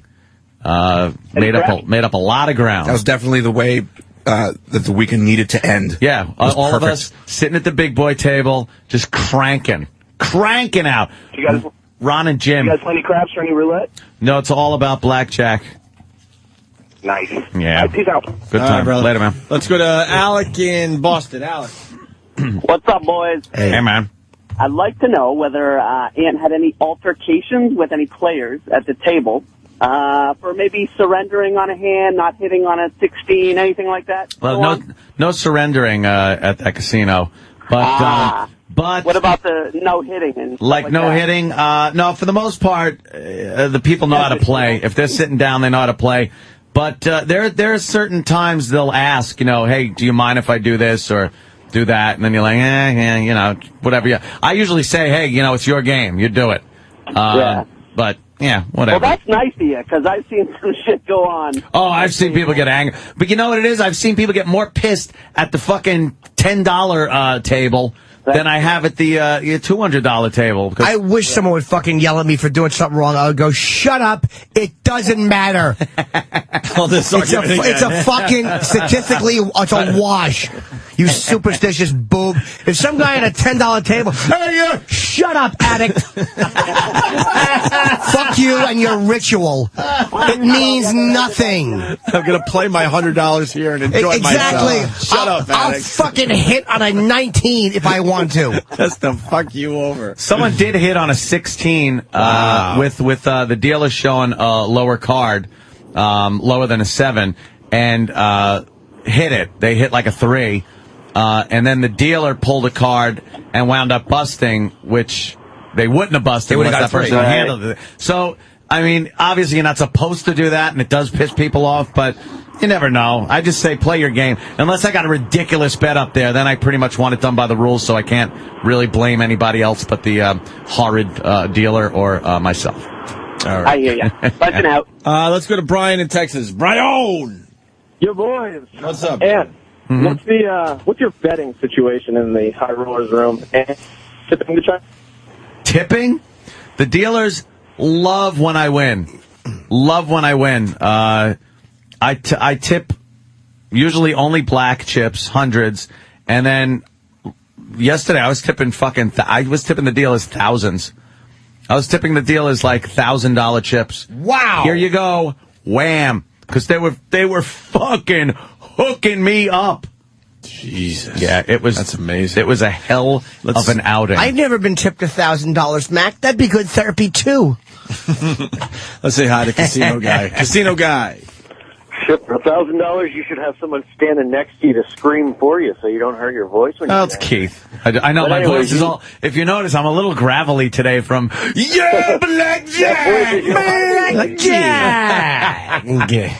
Anyways, just so you know, Opie, you're actually... you may have already touched on this. I was on the phone. They want you to be happy. That's why they kick your ass. They don't want you to be drunk and all that because they want you to come back. They know eventually the odds are in their favor. And it's the same way when they change dealers. They do that. It has nothing to do with the dealer if it's hot or cold. The cards are going to come out the way they come out, whether it's the black guy, the white guy, the purple guy, whatever. You know what? You're absolutely right, but I've played enough games to know that something fucking happens. I don't know what it's mental or not, but when you get a dealer that is kicking ass and giving you cards and busting and you're making money, and then they change the dealer, and all of a sudden the next cards that come out are shit for you, and every single card that comes out is shit. You got to go like, how? How does that work? Well, realize it's going to go up and down in blackjack, and they know that if one dealer is winning and the next dealer is losing, chances are you're going to stay at that table till that winning dealer comes back. Yeah, of course. But it's just it astounds me how it astounds me how there is just a line of good cards, bad cards, and that it hits that line right when they change the dealer. And here's the one thing you're not doing, or you're not getting yet. When you get that limo ride home, ask for a massage girl in the limo.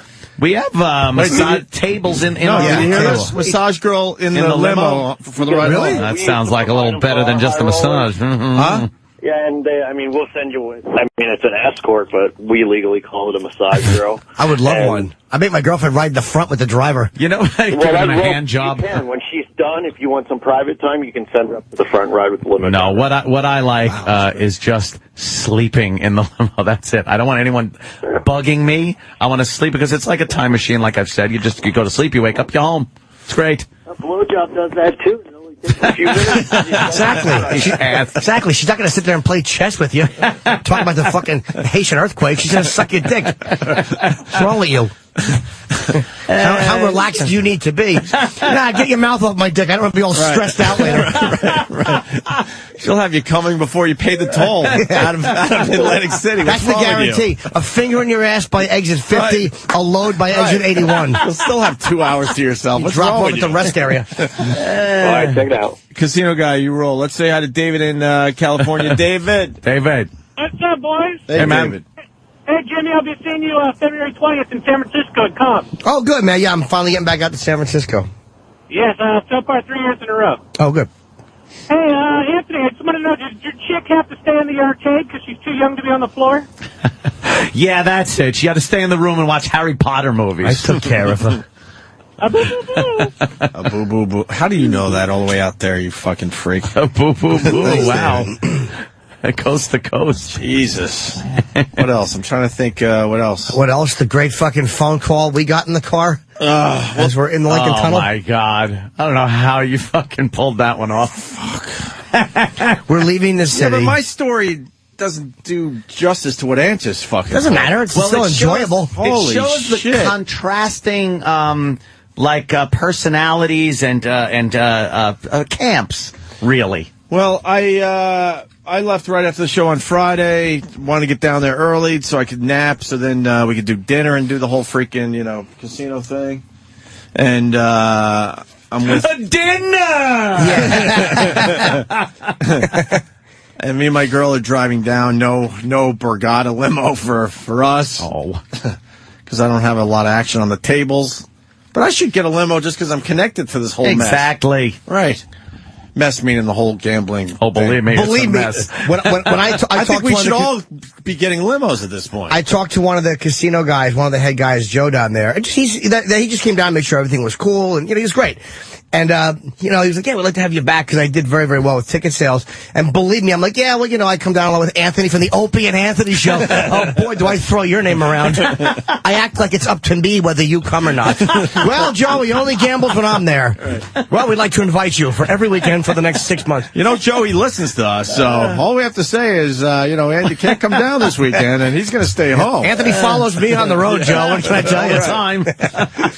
So we're having a nice ride down in Atlantic City, laughing, chatting. It's gonna be a good weekend, and I see the Borgata in the distance. So I'm well over 2 hours into the trip, and my girl has this look of panic on her face, and she goes, "Oh my god."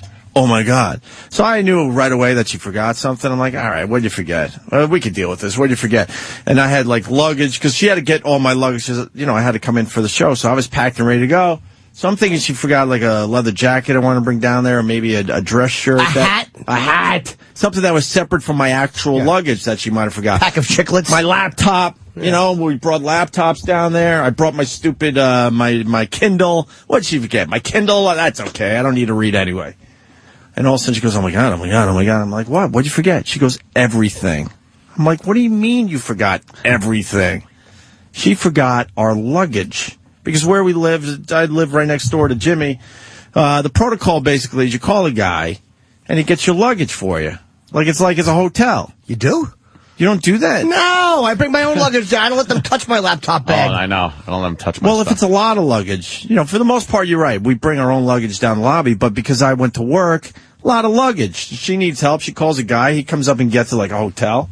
And now she takes another elevator to get our car that's parked in the building.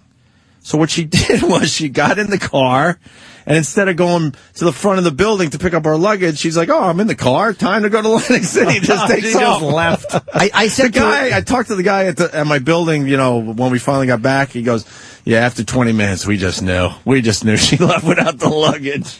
She left like she was stealing the truck. So now I have a dilemma because I wanted to take a nap. Because everyone's tired after the show. You're pretty much there, too. It's not there's no way I could turn around. It wasn't, if we were halfway down, I'd suck it up and go, you know what, whatever. We still have time. We'll fucking go back and get the luggage. But I was looking at the Borgata. So now, in a panic, I'm like, I know. Kenny hasn't left with Jimmy yet. So I called those guys, and I just fucking missed them. We were in the tunnel in traffic. Like it was like the tunnel was shut down because of something. There was a disabled bus, right. So we weren't moving. We were just sitting there, and so we were like, oh, fuck, we're already committed. Yeah, we're there. You're in. Yeah, you're already on your way. I'm like, God, I missed him by like a half hour. And Jimmy lives right next to me. It would have been an easy little fucking thing to do. Absolutely. I would have been so happy. For a small fee, I would have been happy to do that. So now I'm like, what the fuck? I mean, we have nothing. She's got her hair products and this and that, and we have nothing. So I'm like, what are we going to do? Go down to Atlantic City and buy everything, which, I'm lucky enough I could do that. But then I'm like, where am I going to buy all this stuff? There's nowhere really to shop in the casino.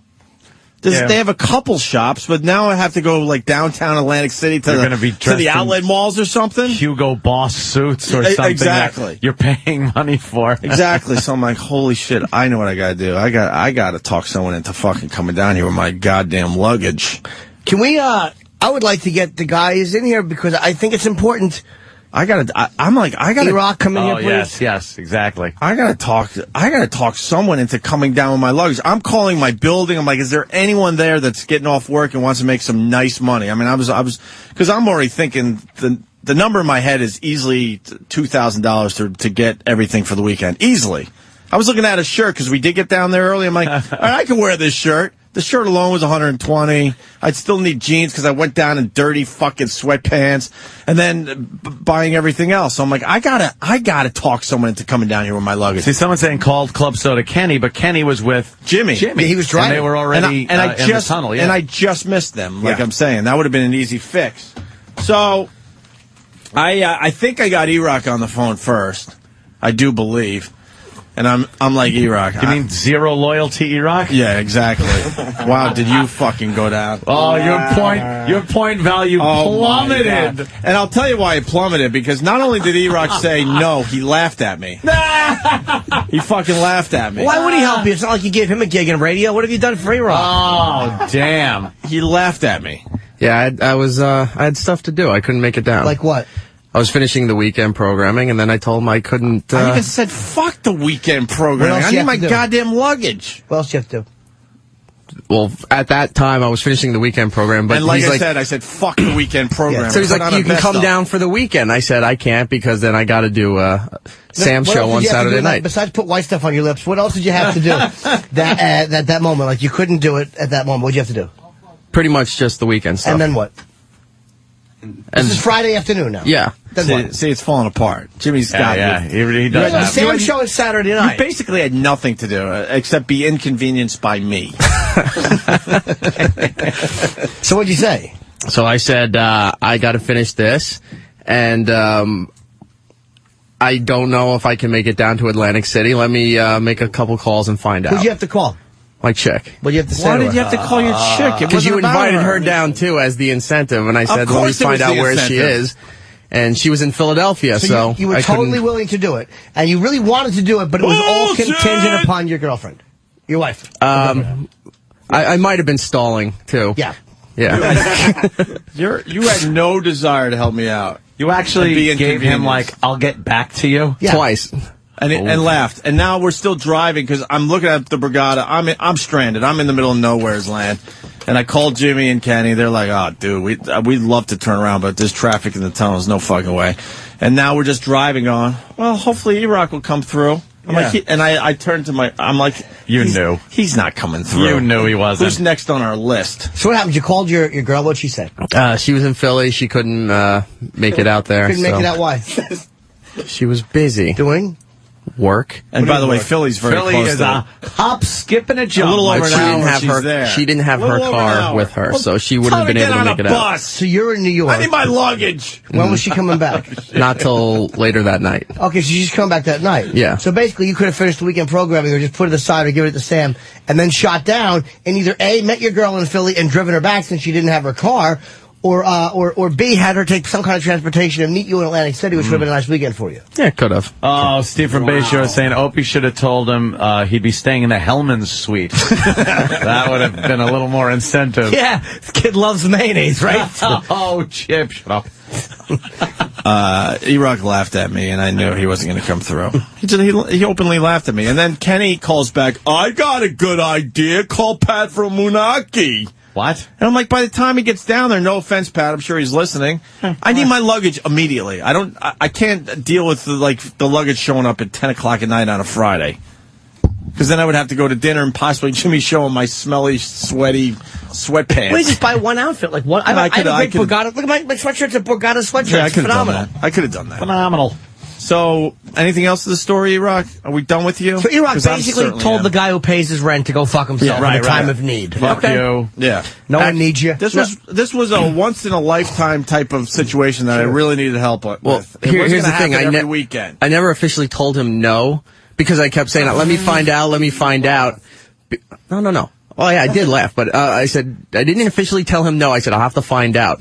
While I was trying to find out and stalling, he called somebody else. Funny, E-Rock wasn't too busy with weekend programming when they went to go get wrestlers to sign stuff, was he? That's right. What was that about? No, just saying, those other times he's gone to get wrestlers to sign stuff. Oh, I know. He never said, I can't get the Hulkamaniac to sign this. I'm busy. Yeah. Never. Yeah, I know. When Comic-Con was here. Yep. Why is your voice so... Exactly. I don't know. Because he was screaming, fuck Opie, driving down the fucking parkway. I think you know who brought my luggage at this point. Someone had a rough weekend. Exactly. I do remember E-Rock leaving the weekend programming on a Friday before because he wanted the $1 Million Man to sign his $1 Million title belt when Comic-Con was here. And if we could clear something up really quickly. Weekend programming probably amounts to about an hour and a half's worth of work. No, it doesn't. Yeah, it does. Right? Okay, then you do it. I used to, and I know how much time it takes. I used to. Not the way we do it. Sorry. No. Oh, not the way we do it. What are you saying? Danny kind of rushed and was careless? Well, oh, yeah, you're right. No, I actually just did it instead of hanging around till 4 o'clock before I decided to fucking start doing something. I'm shitting on you, Eric. I'm just fucking. Can we just have some fun and fuck around here on the radio? Accusing you of lollygagging. Yes. So what are you saying, E-Rock? And Danny didn't do it right. He wasn't thorough. The way Danny did it to the way we do it now is totally different. Yeah, now there's voice tracks. Yeah. They make us voice track everything. Okay. So tack on. So another 2 minutes. basically told me to go fuck myself. That's You really clear. did. Yeah. You took a situation that Opie needed help, and it wasn't one of these, could you go to the store and pick this up and bring it to me? It was like a real favor, like a real friend kind of, hey, I need this. I know it's really inconvenient, but this proves like how close you are, and you took that and said, fuck you and shit on it. No, I never said that. Well, figuratively. Yes. Like if Opie would have called you and said, hey, look, Hulk Hogan's down here, and he's got a 2-bedroom suite, and he's looking for a friend to have some dinner with. Well, he was intercourse. No, the problem E-Rock had was he was trying to make a weekend out of it. I'm like, fuck making a weekend out of it and calling your girl and stuff. Just get my fucking luggage down here. It's a 3-day weekend. You'll still have a good weekend. It's true. Yeah. Drive down with my luggage, drop it off, and get your stupid ass back to New York. Shit. I need my fucking luggage. And you could have skipped the Sam and Dave show or special delivery if you wanted to, since you were helping the boss. That's right. It would have worked out. But, somebody felt that the apple didn't need to be polished. Nah. And E-Rock makes it sound like he never got back to me. I moved on because I knew what the answer was going to be. I'm like, fuck that. I got to get my fucking luggage. E-Rock point value? That's right. Yeah. And then, believe it... Sam point value? But E-Rock point value, no good. No good. So then I was this close to tweeting, could someone get my luggage? Then I'm thinking, there's going to be a fan just digging through my shit. Yeah, that's what you want, the fucking listener. Right. Yeah. They won't go through your fucking favorites on your computer. Right. It's on. Just digging through my shit. I'm like... Pictures posted all over websites. I'm like, this Twitter could finally work out and do something useful. I'm like, nah, maybe not. Get your not shit a good stolen. Idea. And the Pat from Menachie idea sucked because he has to come from Jersey, come back into the city. Then I'm like, it's not gonna work. So then I called Sam, and without hesitation, yes, Sam. You called, and I was hanging out with E-Rock at the time, and he hadn't said any of this, that he had laughed at you openly or anything like that. He hadn't even said the question had come up. And so I was like, oh, Opie's calling me, hang on. Listen, and voice. Jimmy, why do you think his voice is bad? I want to know why. Why do you think his voice is so bad? For the entire ride down, screaming, fuck Opie. And the entire ride back when he had his girl, just screaming, I ain't taking this shit no more. Special delivery is going to take off, and fuck him. I ain't luggage boy. Everyone's calling me bitch, luggage bitch boy. I'm a luggage cuckold. I'm a luggage cuckold. But for the record, if you think my voice is bad now, you should have heard me struggling through special delivery on Saturday. Oh, really? Yeah. Let's just put it this way. Yeah, obviously, Sam brought my luggage down. You know that. How appropriate that his show is called Special Delivery. That's what he does. It's a perfect name for your radio show. Fetch my underpants. I saw Sam the morning before he left Atlantic City, and he couldn't talk at all. Why? I don't know what happened. Because, well... You know how you guys... Were you going, blackjack? No? No. Well, first of all, back to what I was saying a minute ago, I go, oh, Opie's calling me. And E-Rock laughs and he goes, I know what this is about. Oh, making fun of me. Wow. Really. Just mocking the in my boss. time of need. And then that's when I found out. Like, I got off the phone. I was like, dude, I think I'm going to Atlantic City. And he goes, yeah, he called me. I laughed. Is that true, E-Rock? Yeah, that's true. Oh, yes, it is. You know what kind of payback you're going to get? You are a dumb man. And then I had to get myself... I don't forget shit. Oh, Steve from Bay Shore is saying, Sam was screaming, I don't deserve this shitty treatment. I'm half white. Although I will say this, because my agent was ill, we had a nice room for Sam. Well, I hope he didn't convince you that he paid for it. That was a room from us. Opie Price said, look, Sam, I'll get you a suite for the night. Way to throw me under the bus. That's how I sweeten the deal, you you got a free room? He said, I'll get you a room. We're getting you a room now. Yeah. That was from my agent. My agent was sick with the flu. You're welcome for the suite. That was the he gets a sick suite at the agent Borgata. suite. Yeah. So So walk us through it, Sam. So then I called you. Yeah, so then he called, and he was like, first, he picks up, he's like, hey, Sam, you still at work? And I go, yeah, I figured he wanted me to, change something on his YouTube or, add something into the weekend programming or something. Yeah, something easy. But it was actually just to find out if I was still in the city. So he goes, how long are you going to be there? And I was like, I don't know until, everything gets done. When did you realize there was a problem? Was it the 2 questions starting off? This is called the I'm going to paint this motherfucker into a corner. So where's your car? Oh, it's here. Okay, 3 down. He's removing every excuse you could have. I wasn't born yesterday, my friend. Then he goes, I know how to work this shit. You want to make $300? Okay. It turned out to be whatever. And I go, how much normally do you get? What do you mean? Like if he says, do you want to make X amount, and it's just going to be a quick blowjob, how much does that normally? Plop this in your mouth, Jim. Jesus. But I go, yes. And he goes, because this place doesn't pay, Sam. And he goes, okay, here's the story. And he tells me the story. And he goes, so I need you. And he didn't tell me about the room. So he goes, I need you to drive down to we were still Atlantic trying City. to figure that out. I didn't know what was as we make the jokes, we weren't really sure because it was a sold-out fucking weekend down there. Yeah. So in my head, I'm like, okay, I guess I'm going to be driving down and driving right back. And then he said, we can maybe get you a room, blah, blah, blah. You stay for dinner, da, da, da. And I was like, yeah, okay. It was all. Were you psyched about it? No. And then, no, of course not. Because just like us, he gets up early and he just wants to go home and sleep. And Opie's over there going, yeah, I need to get my nap. I can't nap because I don't have my luggage. And I'm like, well, I can't nap because I have to bring you your luggage and drive to Atlantic City. Plus, that morning, my girlfriend had texted me and said, you know what we should do tonight? And I said, what? And she said, we should just act like slaves? Well. What luck. She goes, we should order pizza to the apartment, sit at home, watch movies, and just relax, just have a night in. I go, that's a great idea. We're going back and forth with what DVDs are we going to watch at home? Da-da-da. And all of a sudden, a nice romantic night. I'm like, look, let me just the two of you. Let me just talk to Jess. I'll call you right back. Boy. And Hope's like, okay, yeah. And I text her. I'm like, Jess, we gotta go to Atlantic City. She's like, no, we don't. Oh shit. She goes, no, they can call someone else because Opie's wife had already been talking to her. She goes, they can call someone else. Wow. And I go, no. E-Rock laughed at them. We gotta just go. We're just going to go. That's not how that went. It was, what the fuck do you want me to do? The guy's my boss. He helps me out. He's trying to get me a raise. He treats me good. I can't say no. I go, they're going to get us a room. And she's like, I'm at work. I'm at work until 5:30, 6 o'clock. And I'm like, yeah. Well, I mean, you got to drive down or do something. Just come to Atlantic City. We're going to have a room. I'm just going to go. Why couldn't she just see you the next day? She doesn't like sleeping alone in the apartment. Aw, she's it's adorable. Yeah, she didn't, and we had plans. She Absolutely. At least it's not an unhealthy codependent relationship. Where will you be? You also, I work. Please don't tell him that you had to get on a bus really late Friday night just to join them. Wait till you hear that.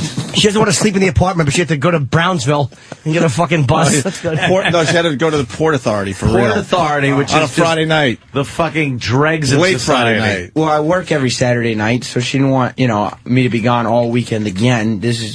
Our weekends are few and far between. No, they're not. They come every but not for me because I work on Saturdays. Someone is saying, and you know what? A fact is a fact. E-Rock was getting even for the Stones concert when Opie left him in the parking lot. Wow. That's going back. That's someone that's lingering longer. No, I'm not that smart to think of that. You forgot all about the time I did, but I didn't think that. When someone says revenge is a dish best served cold, right. He just hears dish best served cold and eats Gestapo. Wait. Gestapo. Gestapo? You mean gazpacho? Yes. You said Gestapo. Sorry, sitting next to you is rubbing off on me. Gestapo soup. Blackjack. Blackjack. The Warsaw Ghetto. Krieg. E-Rock, what do you remember from the Rolling Stone show? Being after the concert, being left in the parking lot at the Meadowlands, trying to find my way home, and believing that we're somewhere in one of these cars. How did you waiting get for home? you. Wound up taking one of those really late buses after most of the crowd was gone. I just left them. I couldn't wait around anymore. Wow. Fucking left them. Jesus. Well, then Jess starts texting me and saying, well, just wait for me to get off work. And I go, I can't. Because Opie said he needed his luggage by the time dinner comes at 5:30. I believe the word Opie used was pronto. Lickety split. Yeah. He said he had to have his luggage by 5:30 because that was when the reservations were going to be. And I'll be napping, and hopefully you'll be there in time. Yeah. Yeah. And so she was happy. And so had her stress from work, and she was trying to figure out, but I was like, look, I'm going to go. And so I went and got his luggage. And then I started getting all these Twitter messages because Opie's decided to post on Twitter that everybody should ask me to come and bring his bags. A little peer pressure. And so everybody's twittering me, hey, Sam, on your way back from AC, could you come by my house and fix me a cup of coffee? Hey, could you walk my dog? Which right. Terrific. You should have done one of those. It would have been a good Twitter bit. Yeah. So I drove the 2.5 hours and got to Atlantic City, at which point Jess was still trying to figure out if she was going to get there, because she just said, well, I don't want to drive because then we'll have 2 cars, and I don't even know how to get there. She's not good at driving. And so she ended up she works in Greenwich, so she had to drive home to Westchester. Oh, my God. Then get on the Metro North to the city. Which is like a 40-minute train ride, 45 minutes. Then get on the subway to the bus stop. What's it called? Port Authority. Port Authority. And then get on a bus from the Port Authority to Atlantic City, which got off at the Tropicana, and then take a cab. Tropicana is the furthest point in Atlantic City away from the Borgata. It was also really nice of you and Keith at dinner when I brought this up to claim that the Tropicana was an hour away from we said the it was an Borgata, hour away. which is not true. It was 7 minutes, as we said Google an hour. Maps said. And also torturing him. Claim that there was no possible way that Jess could get off this bus without being if not murdered, then brutally raped. Yeah. Well, when you leave Port Authority to Atlantic City, you're not getting real top-of-the-line people, is what we're saying. She found a smartly dressed, middle-aged black woman to sit next to, and she was just fine the entire way. Oh, really? Yes. Oh, all right. Okay, all right. But, I mean, once we got there, it was just time to milk as much money out of Opie as humanly possible. Oh, yeah? How'd that work? They did well. As soon as they did well, trust Jess me. got there, I had her calculate her travel expenses. So I had to pay that. Which was $52. What do you mean you flew first class? $52. So you got $52? And I sat down at the table and said, Opie, 52. And just started pointing at Jess. But you should have said 100. I wouldn't have known. And then I think you weren't smart as far as that gave goes. me money to gamble. Okay. At which point I told him I was already ahead. I wouldn't how much be was gambling. that? It was $300. He gave me a full $300. Okay. But I told him I wasn't going to be gambling. Plus expenses, plus a few meals, plus Then he the paid room for thing, I guess, technically. Plus a job, Ope. Plus a job, sure. May I pay for all the meals? What? The meal. Well, actually, not all the meals, but most of them. What are you talking about? Well, the first one was paid for by Jimmy's people. Yeah. Jimmy, but you weren't Jim and his manager split the first one. If my manager had to convince you guys he paid for that, I'll fucking spit on his monogram shirt. I threw in a $300 tip on that, by the way, cash. I was annoyed my manager allowed you to do that, because if I was there, you would not have. It was a pleasure to do. No, I would not have allowed that. I just want it known that's what happened. Me and Jonathan split that, and then I found fucking Chiseler Jonathan. I found a poor Anthony had to put in for the tip. You don't fucking make your friends pay for the tip. Have me a bag of shells. All right, still. And had a nice weekend. If Anthony was and had a nice weekend. You don't make Anthony pay for the tip. You just tell him to fucking tell them, look, that it's for him. So they just give it to him for free. Stupid manager. You forgot to tell him what I did when you showed up with my luggage. By the way, but I made videos of all this on my YouTube channel. It was really nice. He figured after I drove that he would send Kenny down to the lobby to bring me up. That he wouldn't. Well, Kenny's always the better person to get people. So Kenny brought me to his room, at which point Opie decided that was the time to make a nice Twitter video. After he's been I really felt like being in a Twitter video at that point. So because Opie had gotten his 1 hour nap in, I had used that time to drive to bring him his luggage. And he opened the door with his little cell phone video camera on and said, thanks for the luggage, and took all the luggage and slammed the door on my face. Oh, okay. Which was perfect. Exactly what I wanted to do. Also, the irony wasn't lost that now I was in Atlantic City with no luggage. Because he couldn't. Oh, wait a minute. Because he couldn't go home and get any clothes. He told me I couldn't go home. Yeah, he had to leave from work. He needed his luggage. So what did you do? So he was down there with no fucking luggage. Pack whatever you can. But Jess had no time to pack anything because she had to make the train to the subway to the bus to the cab. So what did you two do with no clothes? Well, Jess made sure to pack her clothes, but there was not too many Sam clothes in the bag. Holy shit. I just, oh my God. I wore what I had on. Oh my Let me paint the different pictures of the two hosts. Ope's room is a little Twitter video going on of Sam.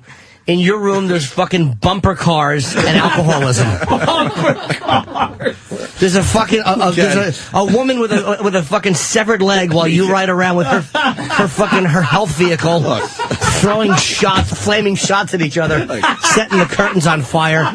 And Opa's waiting for his blanket so he can take a nappy before Din-Din. Look, we got some fucked up personalities in this room. What can I tell you? How does this show work? I don't know. That's hysterical. And in my stupid fucking brain, it was all logical.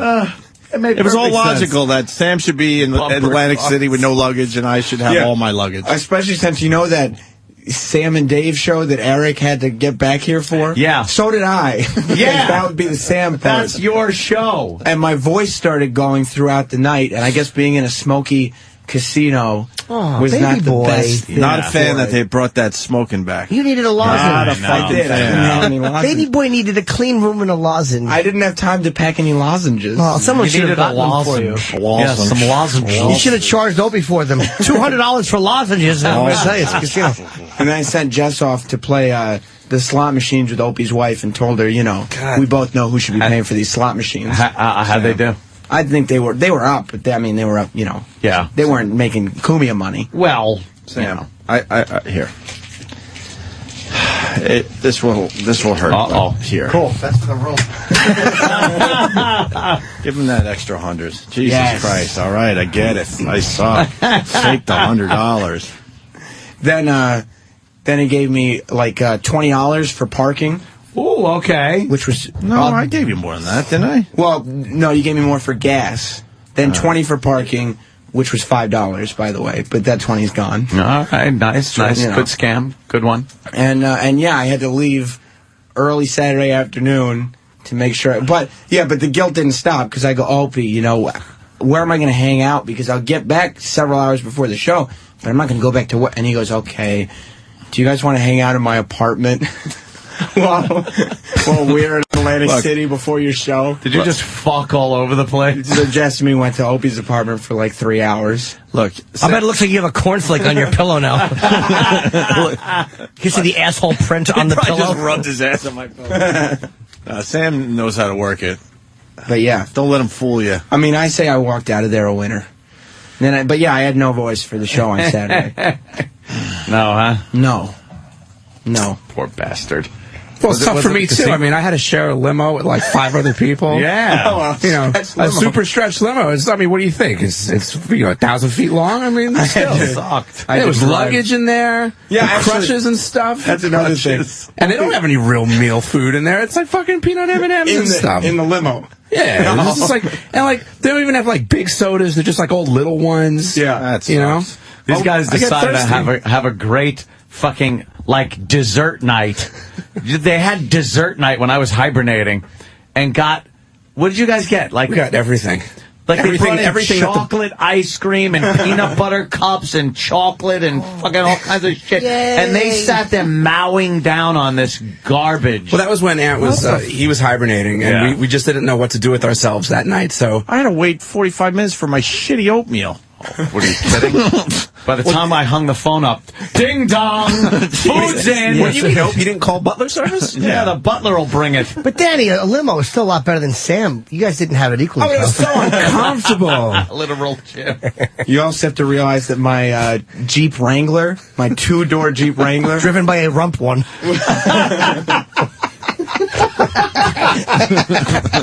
Steve Ness from Bayshore. He's looking at the videos I posted. He goes, the only way that video would have been better is if you chipped one of Sam's teeth when the door slammed. My 2-door Jeep Wrangler was also chock full because Opie doesn't exactly pack light for the weekend. Oh, okay. He had 2 big suitcases, one that was so full it couldn't zip, so I just had to carry it without stuff spilling out of it. What the hell are you bringing for a 1.5 day trip? As well as like 3 dry clean shirts I needed and choices. a leather jacket. I needed choices. Everything fit in my backpack. I needed choices. Exactly. 2 shirts and a liver. If you saw the last episode of Jersey Shore, the situation went to Atlantic City with like 4 outfits for one night. Yeah. And I didn't think it was weird because I saw it after I brought Opie's luggage. I was like, yeah. It's like, yeah, okay, now it makes sense. That's hysterical. Holy shit. I gotta buy a bigger bag. Who had more stuff, you or the chick? Oh, no, the girl always will. Yeah? Have more stuff. I was assuming the giant bag was the wife's bag. All right. And it's because of my OCD. I can't fucking make a decision. So I'm like, just bring it all. Luckily, it's not even. I don't even end up using anything. You got to make yourself just go. Look, 2 nights, bring 2 shirts. That's it. But then I'm like, I like that shirt too, and I like that one. It's not about having real choices down there. It's my OCD fucking brain. I can't just pick a couple things and throw it in a bag. Luckily, and I can't pack the night before, which drives Kenny nuts. You should just do it. Make yourself do it. I can't do it. What will happen if you do it? What would happen? I just work under pressure better. I just can't do it. I love packing the night before. I can't do it because then I'm like, and then in the morning I start looking at my stuff and then go, all right, what can I change up here? Never. And then I end up using none of it. I was in my sweatpants. No offense, Sam, you didn't even have to come down. Oh, I spent the whole weekend in my sweatpants. Yeah. No offense. Yeah. Now, you had nice boots on when I saw you. You look like you were but I had some nice sneakers and my sweatpants that I wore the whole weekend, except for when I went to your show, and then I had a fucking pair of jeans and a shirt. That's all I used in that whole thing. Lucky for me, once I got there, I really didn't have a lot of struggling as to what outfit to wear.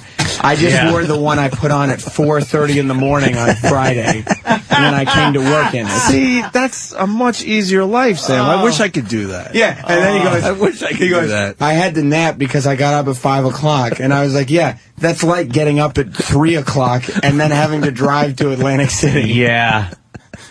Oh. Are you rubbing it in? No, I was just kind of painting a picture. Okay. I didn't get the chance to nap in the limo. Oh, sorry to hear that. I could have sent the car for Jess, and she could have stayed in our suite and everything. Why and couldn't you have just fine. sent the car and she could have stayed in my room? Nah, because if I'm going to send the car, she can hang out and nice dinners and everything in the room. Well, you I'm know, glad she just took things the like bus that. then. Massage table. The bus was fun. The best moment when Sam was down there, though, you forgot it. We're all at dinner. Sam got to go to the big dinner. Yeah. And we're all ordering big boy food. Real nice pieces of fish and pasta dishes that are a little fancier than usual, and some nice apps and nice glass of wine. And Sam's pizza comes out. Sam got a pizza. It looked so out of place at this dinner. It was an Italian place, and margarita pizza was on the menu, not the children's menu, the menu. So then Aunt decides, well, it must be Sam's birthday if he's having a pizza. Yeah. So then we were singing "Happy Birthday" to Sam. Yes. For, I don't know, an hour straight or something. And he started screaming at the top of his lungs. That's why you lost your voice. He started screaming, "It's not my birthday." And the waitresses kept coming over. Oh, happy birthday, by the way. And it was just like, I just drove here. I was at work, and now I'm here. And bastard. And what's this picture you're showing me, Danny? That's all my desserts. Oh, good to know. Good to know. All the desserts. Let's say hi to... like disgusting pigs, too. Let's say hi to Chip. Chip. Hey, I was listening to you guys read my tweet. I said, I forgot all my stuff. Maybe you could come bring it to me. And I left some potatoes at home. Some potatoes and home stuff. What is that even? I don't know. Let's go to Connecticut. Who's this from Connecticut? Steve from Connecticut. Hi, Steve. What do you got? Hey, Sam's first book is going to be entitled Satan Wears Levi's. He's going to change his name to Ramon. You know what the best part about singing Happy Birthday to Sam at the end when we all went, what race are you? Let's go to Footer. Footer! Yo, what's up, boys? Hey. Yo, what the fuck does beautiful, sexy, perfect-ass, great-smiled Jess get out of all this? I mean, fucking Tim, honestly, what are you doing? You're gonna fucking lose that hot piece of ass. She had a good time. Yeah, that's the thing. She had a good time once she was there, but from 1:30 p.m. when I found this out until 8 p.m. when she got on the bus, it was just me texting saying, "Don't worry, it's gonna be fun. It's gonna be fun. Don't worry, we'll just do this. It'll be fun. It'll be fun. Don't worry. Justify it to her. Don't worry, we'll have a good time. Free hotel room. It'll be fun. It'll be fun." Hey, Sam, do you realize you put your girl on the same fucking track that like a hooker on a Friday night would jump at Port Authority and go, you know what? I got some extra money, so let me hit AC to hit the high rollers.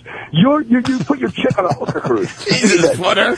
Well, you did the hooker bus. Right, though, man. She ended up not going to prostitution. She got in a cab. Jesus. To the Tropicana. You know of. I know of. Jess is a sweet girl, but I know she wanted to motherfuck me. She wanted to say, you know, motherfucker, enough. She was. Oh, you're the boss, though. Oh, you're the boss. Well. Sam is a fucking, no offense, Sam, but you're a nobody. None taken. Oh, I thought he was going to call him something else. All right. Sam, you're You certainly acted like one. Jesus. That's right. Why don't you shuffle up here with my luggage? All right, I guess that's the. I gotta pee. I guess that's the luggage story, huh? Fuck you, Iraq. By the way, fuck you. Yeah, Iraq. Fuck you. Fuck you. You one-way motherfucker. Exactly. And by the way, he's not even because he said no. Sam, you could have said no in the end. I just want to make that perfectly clear. It would have been a drag. But Iraq didn't even. He just laughed at me. Didn't try to help the boss. Just laughed and said, "I'll get back to you," and I couldn't wait any longer. And that's the reason why I had to move on, because you weren't getting back to me. Because you didn't think it was an emergency like I did. And on Saturday, by the way, that he had to get back for, he still didn't get to the 9 p.m. Sam and Dave show until about 8:30 p.m. He must have been busy preparing all day. Yeah. I run your board. What was I supposed to do? Exactly. Oh, too busy. Now you're not saying it was very important or would have taken a lot of time. Skipped AC for it. Yep. Skipped out on the boss. All right, we'll do some other things. We didn't even talk about Jimmy's mom and dad coming, and there's nothing to talk about. Well, you exchange gifts and stuff. I want to hear about some of the gifts that he got. Yeah, we want to hear about the gifts your mom. I would like at one point to cover what Jay said last night on. He explained everything about instead of all these. Yep. And by the way, when I watched this thing because he's explaining what happened in his own words. And so I Twittered that, watched that, and then someone Twitters back, I hope you're not like a sycophant or whatever that was. It's like, dude, I'm just telling you to listen to the guy explain himself. Like, what? Yeah, what? What the fuck is wrong with people? There's no way to explain things where people just understand what you're saying. There's always going to be a couple of fucking dummies. You see the Conan rally yesterday in the rain? No. Holy shit, getting a lot of attention. I have nothing but Conan came out in the good rain luck to say thank you very much. Yeah. They had Pope mobiles and everything. Good. It's members of the show in Pope mobiles driving by the rally. It's very cool. Conan people have a lot of energy. They do, and they're loyal fans and they're good fans. Jay just has more of them. Jay had a much bigger audience than Conan did, but Jay had a bigger audience than Letterman and Conan. Yeah. I guess they're not proactive. Dude, very rarely are people proactive like that. Like it's people who are usually being negative that are proactive. Or Conan's fan base is probably younger than Jay's, and they're more computer people. Right. So, all right, we'll get into the whole Jay thing. We'll get into what Jimmy got for Christmas. They exchanged gifts finally. Oh, I'll bring the bag in tomorrow that my fucking parents brought to the Borgata, full of gifts. I have a bunch of shirts that I'm going to bring in. Did you wake up your poor parents just so they could exchange gifts? No, we did it that night. I did it at night. At night? Okay. Yeah. I have to piss badly. All right, we'll do that, and we'll continue. Thanks, Sam. Fuck you, E-Rock. You're welcome. How'd it go in Atlantic City this weekend? It was great. My favorite part was seeing you. I was happy we got to spend some time together. Who knew that Andy gambled and cursed as loudly in a casino as he does? Yeah, he's a wild man. You might be thinking of Anthony. I'm not sure. Anthony's from Opie and Anthony. He has a pillow that he screams into. It was like watching The Bad Lieutenant and Barfly. What an animal. And we're back with the Opie and Anthony Show. Of course, Norton was on Red Eye last night with our friends Andy Levy and Greg Gutfeld and Bill. What's Bill's last name there, Jimmy? Bill Schultz. Bill Schultz. I know that. It just escaped me for a moment. Andy was a lot of fun to hang out with. A lot of fun. Big hockey fan. I did not know that about Andy Levy. Big Islanders fan, which was nice. So he'll be going to a game, which means Stephen S. from Bayshore out. Not necessarily out, just moves down the list of potential people to bring to the Islanders game. Yes, he does. As they do exactly what I told everybody, that they would have a much better second half of the season. Shutting out the Devils last night. DP with a freaking shutout. First time in, I don't know, almost 2 years. 4-0. Double penetration? What? Yeah, double penetration, yes. Yeah. Rick, double penetration in goal there. What were we? So Jimmy's parents went to Atlantic City to see. Yes, they did. To see Jimmy. Their baby boy. And that's the only time I guess your parents get to see you, because they moved pretty far away from little Jimmy. They live close to Atlantic City. Yeah, they see me during the year, but not as much as they do this time of year. I always have them come to the Borgata because it's convenient for them, and I'm on the road so much. It's hard for them to get, when am I going to see my parents? I'm a terrible son. What can I tell you?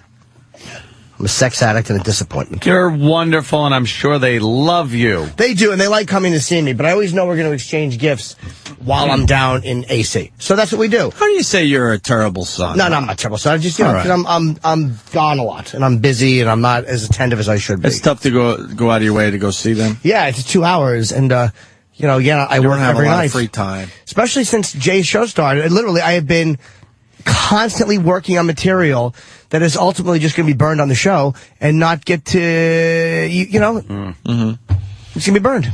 So, I don't know what I'm allowed to say. Well, it depends. You can stop me. No! Jimmy's mom was backstage after Saturday's show. By the way, the whoring around with the black guy, she was joking. By the way, Jimmy killed. I was at both shows Friday and Saturday. Friday's crowd was mellow, but they were into it. Yeah. Saturday, they were animals. Same material, and a great crowd reaction both nights. Don't get me wrong. Yeah. But Saturday, much better because I guess... Absolutely. Because I guess Friday's crowds are a little weird because they're a little tired from working all Friday's week. crowds, and this is they ask Steve Martin why he stopped doing stand-up. He goes, late show Friday. And it's like, really? it's legendary. But they were not a bad crowd. They were just a little more subdued. Because, again, they work all week. They come out. It's just a little bit more subdued, especially in a casino, because that's the day they arrive. And, I always know, because Amy Schumer works with me a lot. Funny. She's hilarious. Funny comic, and by she the way. fucking kills with my audiences, and she's not cutesy. She's just a funny... No, she is cutesy. But her material isn't. No. Physically, she's attractive, but I mean, her material is not cutesy on stage. No, she's not at all. fucking, does abortion and miscarriage joke, and she's funny off stage. So I can always tell, like, she thought they were, she was like, yeah, they were a little bit tight, but not. So whenever I see her set, I kind of can gauge what the crowd is. Yeah.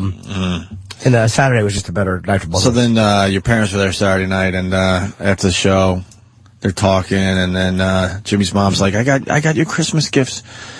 And I don't know, you said something like, maybe Kenny could go get them for me. And she's like, she got so bummed because she wanted Jimmy, little Jimmy, her little son, that will always be probably 12 years old in her eyes, to open up the gifts in front of her. That's all she wanted from her son. I don't want my parents buying me gifts. It's like... But it makes them happy. I know that, but you know what? Let's have dinner. I don't want them spending their money. By the way, this is coming from the guy that hasn't talked to his mom in over a year, so, I'm a jerk, too. But No, I love my parents, and I like them, too. Not just love them, I like them. But I don't want them spending any of their fucking money. I'm like, just get me a card, not even a gift card. Just sign it. Oh. Card. And your mother always told me, enunciate those D's. But your mom was sad. She's like, she goes to me, I just want him to open up the gifts in front of me. So I said this. Kenny it was a big moment. Here's what's going to happen. Kenny and my dad went to the car to get the gifts. I went upstairs to my room with my mom and, my suite. So we sat in the living room of my suite.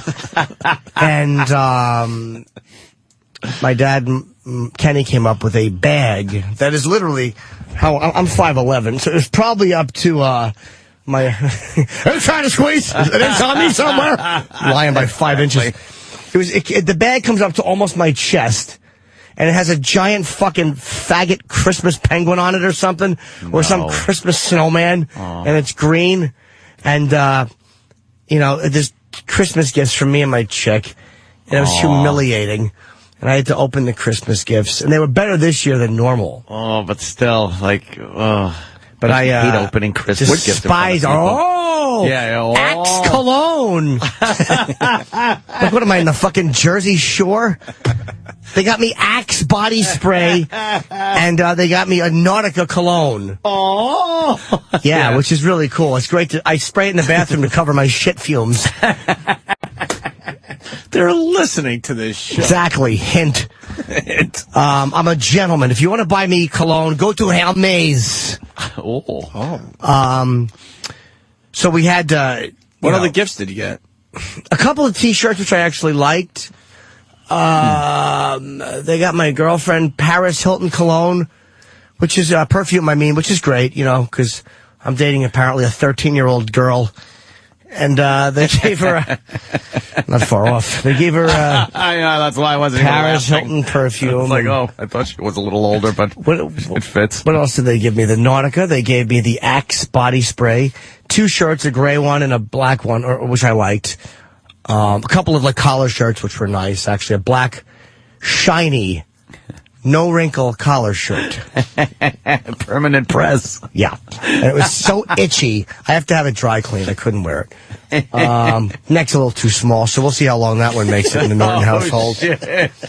Shiny, no wrinkle shirt.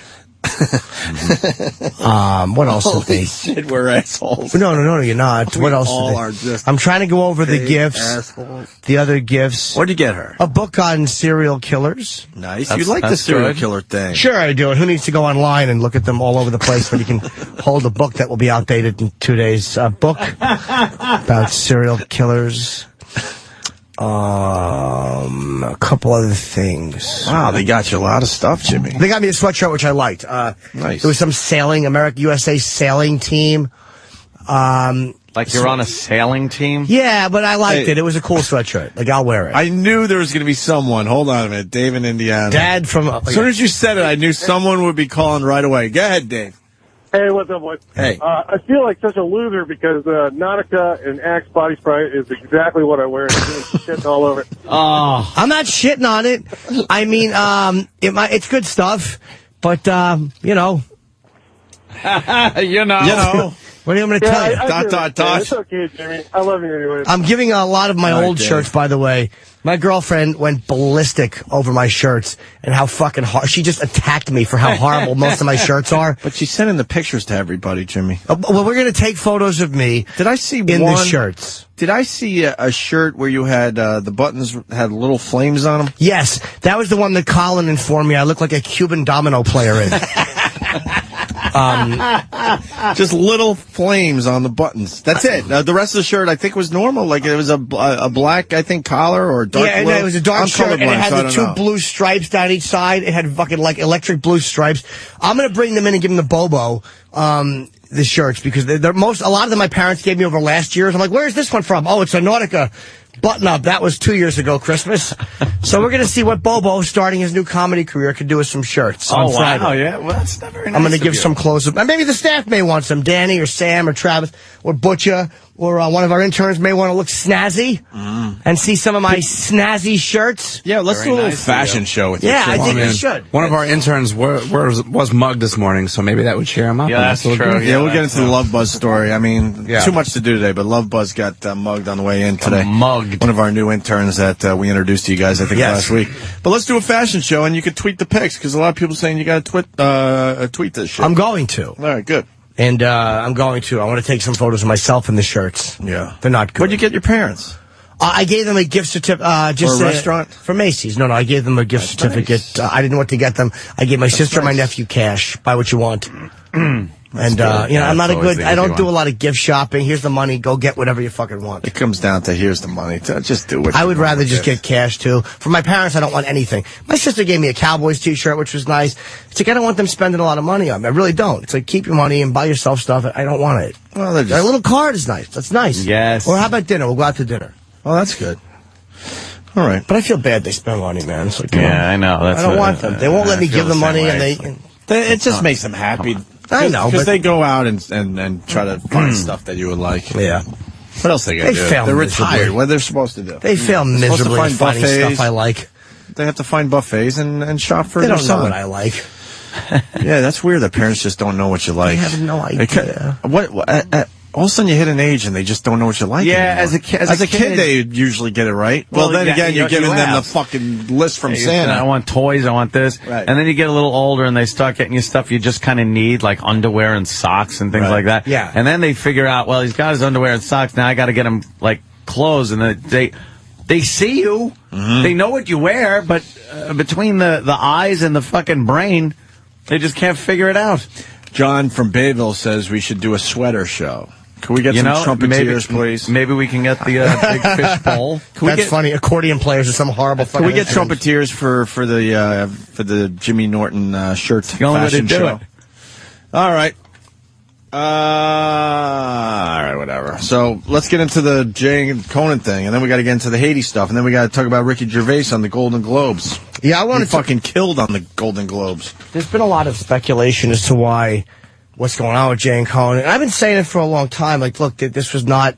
It wasn't like Jay said, "Hey, I want to give up the Tonight," And it's like last night I got an email from one of his producers, who's a buddy of mine, Bob, who just said, "Hey, Jay goes through a good explanation in the second segment tonight. You might want to watch it just to see it." And I tweeted it because I'm like, if the guy's going to explain from the horse's mouth, it's like, everyone speculates. This is the guy. And then someone twitters me, but it doesn't matter what Jay says. Of course it does, you fucking idiot. He's one of the guys involved. Yeah, one of the main guys. and Jay was very quiet up until now.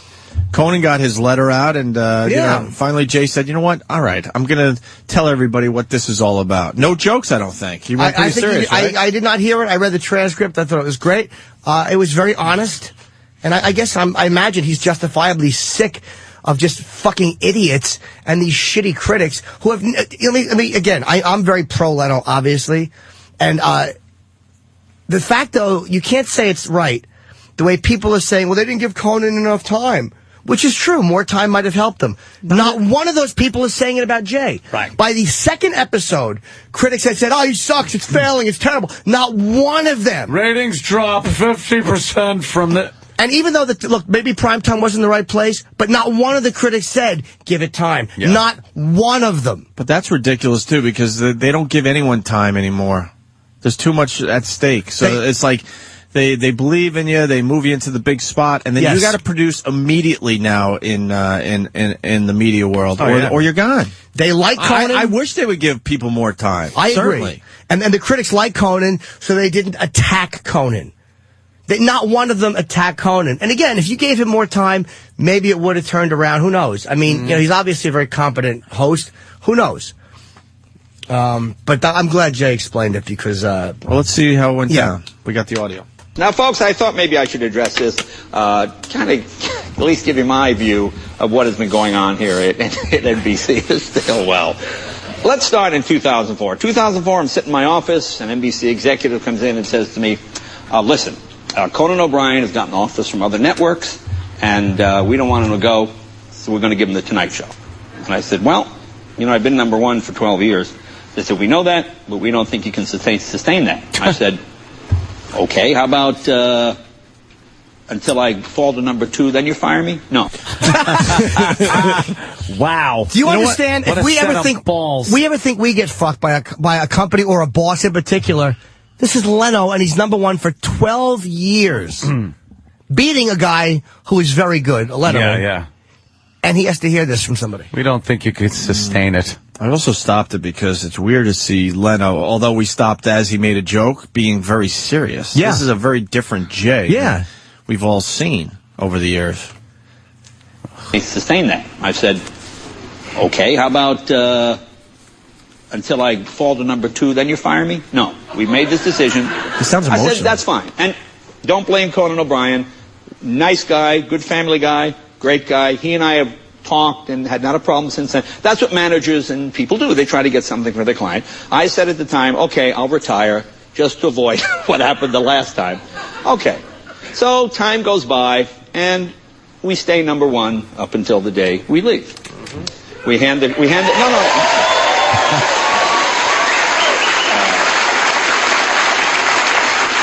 Okay, but I'm leaving before my contract is out, about 6 to 8 months early. So before I could go anywhere else, it would be at least a year or 18 months before I could go and do a show somewhere else.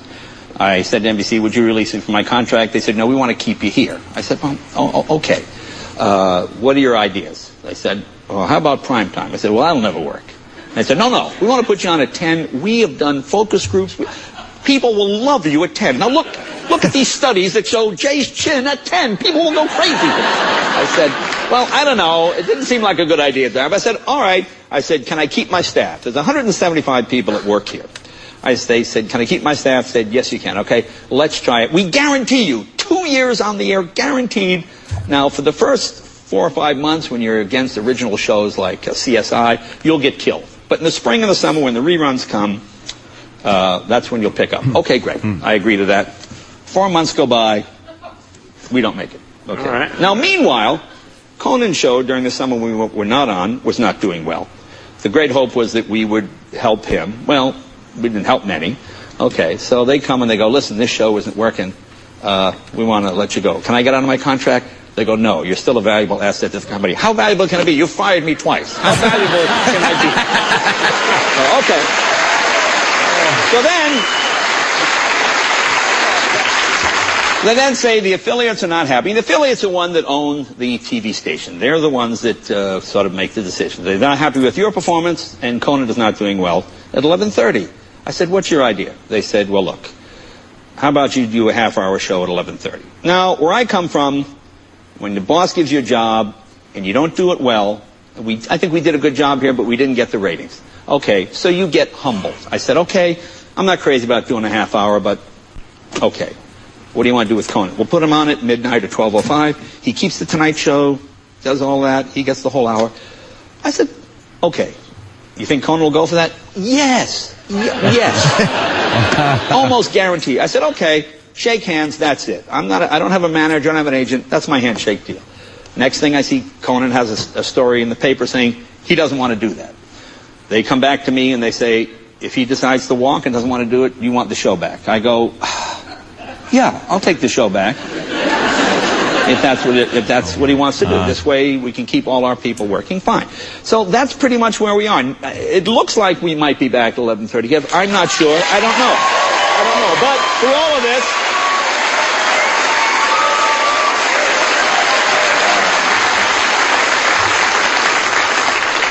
through all of this, Conan O'Brien has been a gentleman. He's a good guy. I have no animosity towards him. This is all business. You know, folks, if you don't get the ratings, they take you off the air. I think you know in this town you can do almost anything. If you get ratings, they keep you on the air. I wasn't getting the ratings. He wasn't getting ratings. That was NBC's solution. It didn't work, so we might have an answer for you tomorrow. So we'll see. Cool. But that's basically where it is. It's time for headlines! Damn. But do you see what, what he's telling you is the absolute truth? And he said some of that to me in private conversation. Again, it's like, not that that's earth-shattering stuff, but about, 2 years and all this. It's like, and then the guy is coming out and explaining all this, and he's not motherfucking Conan. He's not douching Letterman. He's not being a fucking baby about it. He's just telling you this is what happened. And for 5 years, he knew that he was asked to leave a show where he was #1, and he didn't snivel and bellyache, and he stayed #1 on the air, and they still asked him to go. I am just stunned, and I don't even know why, that you think it gets better with the different network and something like the Tonight Show, and meanwhile, it's just the same shit, that same dumb shit mistakes that these idiots make. And I've been bitching for a while. It's a situation I have here for a long time, man. At Sirius, where management is doing something that I've never experienced it in 20 years. Mm-hmm. And then I look at something like Jay, who has been the perfect employee or whatever, and done the job completely, and is much more valuable to NBC than I am to Sirius. And they still, he's got to deal with that shit. So yeah.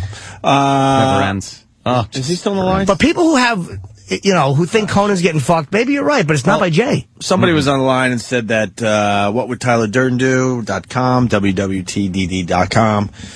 has some audio from 2004 where it's a little different than what we heard. Well, probably because... I got the audio so we could listen. Yeah, let's play that. Probably because if Leno spun it a certain way in 2004, it's because he was being a company man. That's what I'm going to guess. He might have said, I decided to step down because probably it's humiliating to go on the air and say, listen, I'm number one right now, but for the next 5 years, you're going to have to look at me, and I've been asked to leave. Right. All right, let's listen to it. I haven't heard this yet. I honestly have not either. I want to elaborate on the announcement. Yeah, just to make it perfectly clear, this is like from 5-6 years ago. Right. Okay, 2004. I want to elaborate on the announcement made earlier today. You may have heard about this, that I'm going to leave the show in 2009. Okay. All right. No, let me explain. Let me explain how these things work. About 6 months ago, I sat down here with the folks at NBC, and they said, we want to re-up. And I said, okay, what do you want to do? Because I don't have a manager and agent. I like the people I work with. They're nice folks. And they said, and this is a high-paying job. Oh, it's a great-paying job. So they said, listen, we would like to do 5 more years. I said, great. I'd love to do 5 more years. And that was 6 months ago. And then time went by. There's all talk about Conan O'Brien. Will he go to ABC? Will he go to one of these other networks? And they came to me and they said, we don't want to lose Conan O'Brien. And I said, oh, okay, what does that mean? And they said, we think Conan would be a good replacement, as I do. Conan is a gentleman, funny, the hottest late-night guy out there, excellent. And I said, you know something? I don't want to see Conan go anywhere else. I'm 59. I'll be 59 years old when this leaves 5 years from now. That's 1,200 shows. They're not going anywhere tomorrow. And I said, you know, there's really only one person who could have done this into his 60s, and that was Johnny Carson. I think it's fair to say I'm no Johnny Carson. So I called up my buddy, I called my buddy Jerry Seinfeld. I said, Jerry, what do you think, you know? And Jerry quit his show when it was the most popular. And I'm proud to say this show has been number one. We will keep it number one. And then in 2009, I'll say, Conan, take it over. It's yours. Because, you know, you can do these things until they carry out on a stretcher, or you can get out when you're still doing good and think, I'm not quitting show business. But I realize I'm not spending enough time with my cars. No, but anyway, this is not tomorrow.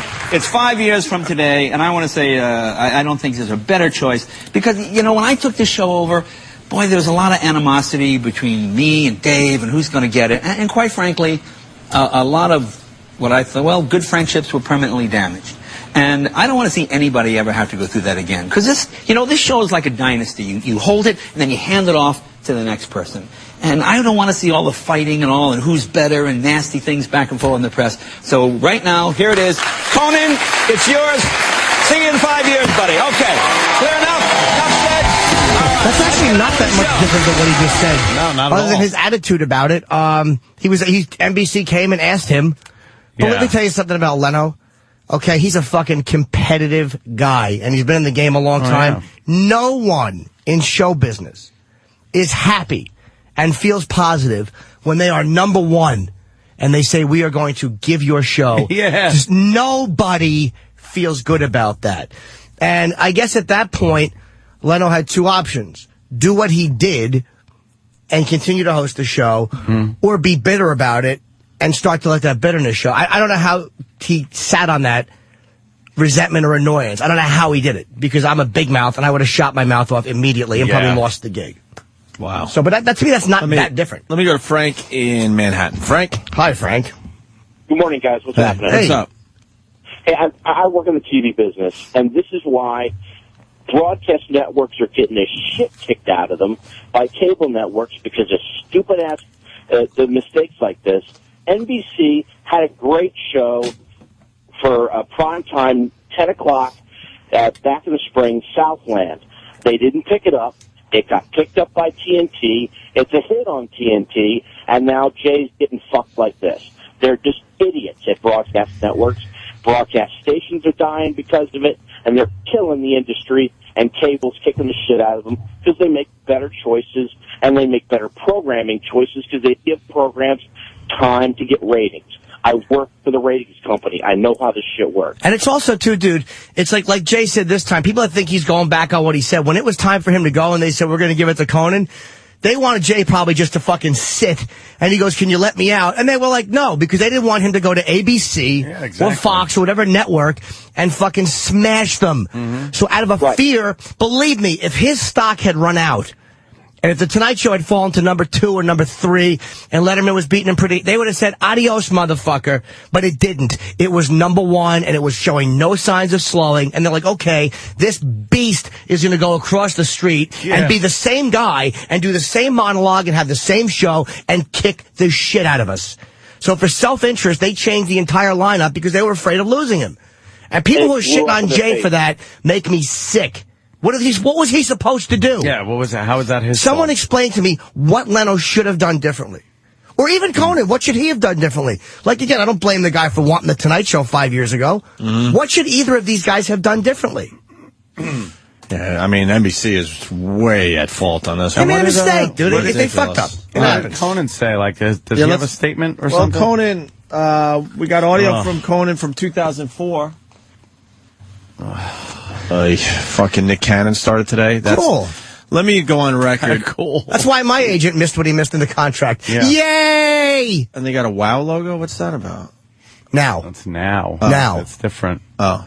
When will this show stink? Let me go now. on. Let me go on record and say that Nick Cannon will be, and we have the same agent, I guess. Yeah. Will be a complete fucking disaster in radio. Complete. He's married to Mariah Carey. That's a full-time job to begin with. And then he's got America's Got Talent. He said in the paper when he picked up this gig, they're like, well, how are you going to fucking sleep? You already have 2 or 3 full-time jobs, and now you can do a morning radio show? He's like, I only need 3 hours of sleep a night. This is going to be a disaster. Another disaster from the company we used to work for. I guarantee it. I guarantee that one. Nah. Because these dopey celebrities don't realize how hard radio really is to do. It's not as easy as it sounds. Jonathan, my manager. A lot of stress, a lot of pressure, and a lot of thinking. And this guy doesn't have time to do any of those things. When Jonathan was on, he just talked for a little while, and it was fun. And he goes, man, that's a much harder job than I thought. He goes, that's really not easy, as he was in the room watching it. Right. It's a lot harder than people think. You're right. Yeah, Nick Cannon could suck a dick. Lucky him. That's what I say. That's what I say. Is that at the new facility down there? I guess, yeah. Oh, okay, I was wondering. I guess. We're watching video of it on Well, remember TV. when they said, well, you guys don't have to move to the new facility. We're going to make a special studio for you guys so you can stay right where you are. Special studio, all right. So you can walk right over to Sirius XM and continue your show. Special and then studio. You want to talk about lying to your face and bad corporate moves. I think the listeners on yes, they do. know very well what we've been through. But Nick Cannon, mark my word, a complete disaster in radio. Yeah, here's Complete. another of the Whoopies and David Lee Roth. Fuck, put him in, yes. Yeah. Celebrity. Here it is. Celebrity doing morning radio for the most part. It doesn't work. It doesn't work. You know who pulled it off and is doing very well? I think DL is doing pretty well, and Steve Harvey, but it's because they're dedicating themselves to their radio shows. Like, Steve Harvey is a fucking full-time radio guy, and he did radio before. Right. That's a black But the thing. point I'm making is you can't do morning radio as a part-time gig because you're married to Mariah Carey. Mariah Carey, really? Really? She going to come in every day? Is it all going to be Mariah stories? Really? When Nick wants to work on his radio show and she needs like him to fetch something, you really think he's going to be spending time on his fucking show? Let's get Sam. But that starts up today. That's just fucking wonderful. All right. Good luck to you. Oh, best of luck to you. I'll enjoy the train wreck. We love those management over there, so you're going to have a real good time with them. Yeah. Wait till you try to make fun of Asians. Oh, I bet it's going to be so much. I bet it's going to just be, hey, come here. We're so happy to see you here. Gosh, it's so great to have you. Ladies and gentlemen, let me, in the conference room here, let me introduce Nick Cannon, everybody. Yeah. We're going to be selling, and it's going to be shut up. I have nothing against Nick Cannon, personally. I hear he's a nice guy. Bob's like, you want to meet Nick Cannon? I'm like, no, I don't want to meet fucking Nick Cannon. What are you doing for us, Bob? Yeah. I haven't talked to him in over a month. He's all in love with Nick Cannon. No, I don't want to meet Nick Cannon. It's a Nick Cannon thing now. Now he's got the Nick Cannon relationship. We're the old fucking whores. We're the old whores, Opie. Mm-hmm. I don't know if you wanted to know what was going on in Nick Cannon's show today or not. I've been listening. Oh, okay. You've been sampling a bit? Yeah. I don't know. What are we looking at? Ready. Did he call up somebody to get his luggage? No. All right. I was just wondering. That was this show. That was this show. You're an asshole. I got it. But it says this in the contract. I got it. We'll give you this. Take it or leave it. Great. Nick Cannon has introed some songs. introduced a contest where you can win tickets to the Grammys. Fugitive? No, Fugitive. Oh, okay. He's taking a couple phone calls. Oh, how did those go? People were excited to So talk just to like I'm me. thinking he has nothing planned for his first show because he was too busy fetching fucking Mariah Carey's pimple cream. It might as well be Chunky doing the morning show. It's just nothing, right? Any jock. So, and you know how much they're paying him? Don't even. Load of How much? money. Do you know? I have an idea. Oh, God. It's a 7. It's a 7-figure. Well, it's a 7-figure. And that's all he's doing is introing songs and taking a couple calls? And he's not even good yet at Get me the doing fucking audio. He's not good at doing the pre-recorded calls yet. You want to hear it today? Oh, really? I'd like to hear one of the pre-recorded calls. Can you get us a sample of the great Nick Cannon as he starts his radio career? Would you like me to bring you everything he did in his first hour of radio? Please. How many minutes does it come up to? Ant and I used to talk commercials, all that. 20. We probably talked 40 minutes an hour. Safe to say. Well, maybe a little less because they really pile the commercials on at the end there. I don't think you'd get to 7 minutes in the first hour. Yeah, I'll start it from the very beginning. What the fuck are they paying for then? You know, I'll actually bring you the first phone call of the second hour. He pre-tapes it so poorly. He says it's not even 7 o'clock yet, and you're excited. And the call was aired at 7:07. Oh, see, So you can't say that. And I know it's his first day, but you know what? Who cares? It's going to be a disaster. And then he another dopey corporate guy going, let's just get someone with a name in there. That'll work. An interview as if it was happening live in the studio, but there are pictures of the people he's interviewing in the Now FM studio January 13th. Ah, okay. So obviously he went in for 10 minutes and pre-recorded. Yeah. Then he aired it at 7. Get me the audio. Okay. Definitely. Please. Need a little bit of that. Please. All right. Well, here's what Conan said back in 2004. We heard from Jay in 2004. You know, equal time for these guys because you got the Conan fans like wanting to rip our throats out. Why? I think we've been pretty. No one here is shit on Conan. Well, the Conan fans can shut the fuck up. No one's bashing Conan. Shut up. I am going to talk about something right up front. Some of you probably saw this in the newspaper today. It was announced yesterday that I guess I'll be doing this show for how many more years, Jeff? 52 more years? I'll be doing this show for about 4.5 more years, and then I'm going to take over The Tonight Show here on NBC, which is pretty amazing. That's nice. Yeah. Oh, that's nice. Please, you gotta. Thank you. Please. That's huge mistake. No, this is a huge thing for me. This is something I've dreamt about for a long time. I think people in comedy only can dream about something like this. So I am incredibly humbled and thrilled to get this amazing opportunity. And I did want to say, give my heartfelt thanks to everybody at NBC that made this possible, and particularly to Jay Leno. Jay Leno has been a big supporter of mine, a good friend to me for 11 years when I first showed up at this network, and he's been incredibly kind and gracious about the whole thing, and he's a class act. And so to everybody at NBC, but particularly Jay Leno, a huge thank you, and I hope I can live up to that challenge. But is it 15 years? 22 years. No, I have some time to figure it out. So in the meantime, there's a lot that I'd still love to do with this show, and so a lot of things we still want to try, and I'm looking forward to doing that. So we're going to be here for quite a while still, but to everybody, thank you very much. That's very cool. So you see, in 2004, him and Jay both did, well, basically the company line, you know, which was, and again, I'm sure it was friendly on some level, but no one came out and just said, look, NBC, Conan didn't come out and be 100% honest. He didn't say, look, NBC is giving me the show, even though Jay wants to stay. Right, yeah. He didn't say that any more than Jay did. Moby Beaver from a fan site. You keep saying Conan's ratings suck, but never mention that Jay's horrible ratings led to a 40% drop in ratings. 40 in late night news in major markets, New York City, Philly, killing Conan's lead. Because he wasn't. You can't blame Jay's lead-in, because when Jay had a stronger lead-in, Jay would win the night. You understand what I'm saying? It's like Jay actually won the night outright a few times with stronger lead-ins, but nobody wrote about that. But had Jay's lead-in been stronger, maybe it would have helped.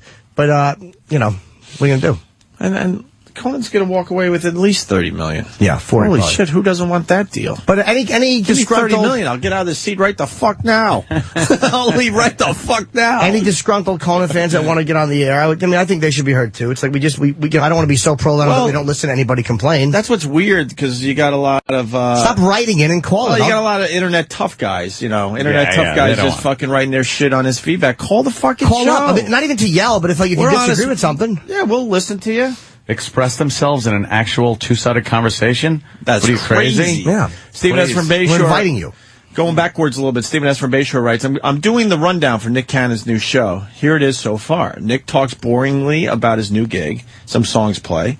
Nick talks boringly about his wife. Some songs play. And then Nick talks boringly about how happy he is to be with CBS. Is he? Good luck to you, Nick. Why don't you comment on that in a little while? Good luck to you. How it is dealing with those people. All right. Genuine pisser, I say. And boy, did Dick Ebersol fucking have a lulu of an interview with the New York Times. I got that too. He was the guy. I didn't know how much you want to do with this. Well, Ebersol is a very big guy at NBC, and he was the guy who basically... big? Well, he took over SNL. He's responsible for Eddie Murphy's career. Yes. Like, Eddie Murphy does not credit Lorne Michaels at all. It's all Ebersol. Like, that was the era that Ebersol, I believe, ran SNL. So he's done he's got a tremendous history at NBC. And his son actually was one killed, I think, in that plane crash. Yeah, that plane crash. Oh, that's right. 2 years ago. Yeah. Horrible. But do you have audio of that? I don't. I have it written. Not much. I got Letterman fucking responding to it, though. Cool. I don't know. I hope everyone else is enjoying this, because I can't get enough of this. I love the back and forth. I am now flipping around watching all late night shows. Late night wars. And then I'm like, what is Jimmy going to do tonight? And then Fallon is just fucking hiding under his desk, waiting for the whole thing to pass over him. Yeah, Jimmy's a nice guy, but it's like, Jimmy, you could tease them a little bit. It's okay. You can get in on it and fuck with them and have some fun. It's just, we love Fallon. Yeah. But, I mean, he's definitely, like, keeping his distance in this whole thing. Come on, have a pisser. Okay, what did he say in the New York Times? It said, NBC executive Ebersol trashes Conan, astounding failure, chicken-hearted and gutless. NBC exec Dick Ebersol trashed Conan O'Brien in a provocative New York Times interview with Bill Carter. He called Conan an astounding failure, and he said his jokes about Leno have been chicken-hearted and gutless. He's the chairman of NBC Universal Sports and NBC's Olympic guru, blah, blah, blah. He described Conan's jokes about Leno as chicken-hearted and gutless to blame a guy you couldn't beat in the ratings. He added, what this is really all about is an astounding failure by Conan. Ebersol said that Conan rejected his and the network's advice to make his show friendlier to middle America. So now a lot of people may say, all right, cool, Conan wouldn't change what he does. And maybe that was the good thing. Maybe you do have to respect Conan for not wanting to change what he does. But to make it, I guess, and again, I don't know how the networks work completely, but to make it marketable across the entire country, maybe he would have had to change. Letterman obviously made the adjustment because he went from late night to being extremely successful. And Letterman did a quirky show before he moved down. Very. I remember those days, man. Letterman was totally different. Just as quirky as Conan, if not more. Anybody on the phone who disagrees? I'm being honest, not to argue. Not one phone call, Jimmy. But not to be a fucking... They're lit, you kidding me? So let's get somebody... I want to do just because everyone has ADD. We do, and the listeners do. Now I want to go with Dave's response to the Dick Ebersol thing that happened in the New York Times. Okay. And then we'll go to the phones to get people who want to talk about Conan. And it's Jay, it's Conan, and it's me, and every now and then Jimmy Kimmel comes in and causes some trouble, which is great. Yeah. And nobody knows what to do. Conan would like to stay. They said, no, you should go. And he said, no, I want to stay. And so now they got to throw him out. But to throw him out, he gets $30 million. And Jay, of course, all Jay keeps saying is, I think there's room for everybody. I think there's room for everybody. And so now all of a sudden comes this outpouring of anger directed at Jay, who is America's best friend. He's the guy next door when you need to borrow a wrench to fix your lawnmower, or when you need your lawnmower fixed. Jay will come over and he's got his blue jeans on and he's got his blue jean shirt and he got that thing and he rolls up his sleeve and he goes to work. Yeah. Or let's just say you're driving from Omaha to St. Louis and your car breaks down. Right there by the side of the road is Jay to change your tire. For the home viewer, Jay is AAA. He's there. He's Johnny on the spot. Yes. He'll take care of you. And I keep saying to people, well, what has he done wrong? He's just kind of doing what the network tells him to do. Yeah. You know? They say, Jay, go to 10. Yeah, okay, not a bad idea. Right. Oh my God. So they say, Jay, all right, Jay, the 10 o'clock didn't work. Come back to 11:30. Yeah, okay, sure, if that's what you want. Right. And then I pick up the New York Times. Here's the headline. Can you see it right there? Executive leaps to Leno's defense. So it's a guy who runs NBC Sports named Dick Ebersol. Now, I've known Dick Ebersol. You've known Dick Ebersol. For years, yeah. When we worked at NBC, I've known Dick Ebersol since the late 70s. Yeah. And he was a guy, and he was always a guy, and he still is a guy. And he came into NBC, and he's the one that said, get the Olympics, get the Olympics, get the Olympics. And it's been a tremendous success. And now they got the Winter Olympics coming up pretty soon, in a couple of weeks. So now all of a sudden, Dick Ebersol feels he's got to get in there and help Big Jaw. So I think, what is this? How did this happen? Right. You know, it's like you're wrestling around in the backyard and somebody's mom comes out. Okay, come on, boys, break it up. Break it up. Let's go. Don't do that. Leave Timmy alone. Come on, get off him. It's completely unnecessary. Like a mom. And plus, Dick Ebersol has got things on his mind. I mean, the Olympics kick off up there in Vancouver, up there at Whistler. I mean, he really, right now, he should be up there putting the finishing touches on the Bodie Miller story. He should be... Right. He should be up there picking out sweaters for Bob Costas. He doesn't have time for this. So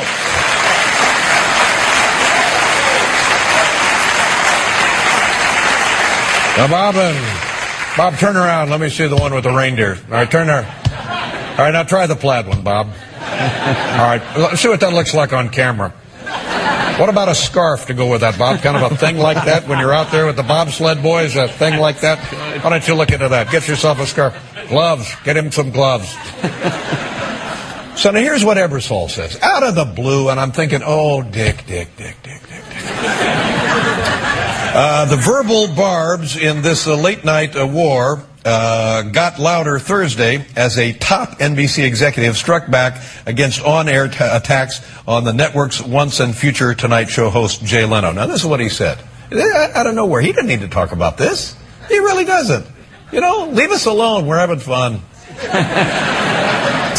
Referring to the pointed jokes made this week by Mr. O'Brien and David Letterman of CBS, Mr. Ebersol said it was chicken-hearted and gutless to blame guys you couldn't beat in the ratings. Chicken-hearted and gutless. That's what he said. He's calling me and Conan O'Brien chicken-hearted and gutless.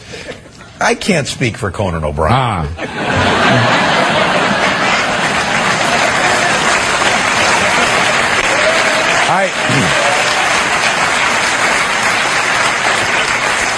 For the sake of the discussion, yes, I'm chicken-hearted, and yes, I'm gutless. But these two characteristics have nothing to do with the current situation. I'm telling jokes and making fun of Jay Leno over and over and over, relentlessly, mercilessly, simply for one reason, and that is, I'm really enjoying it.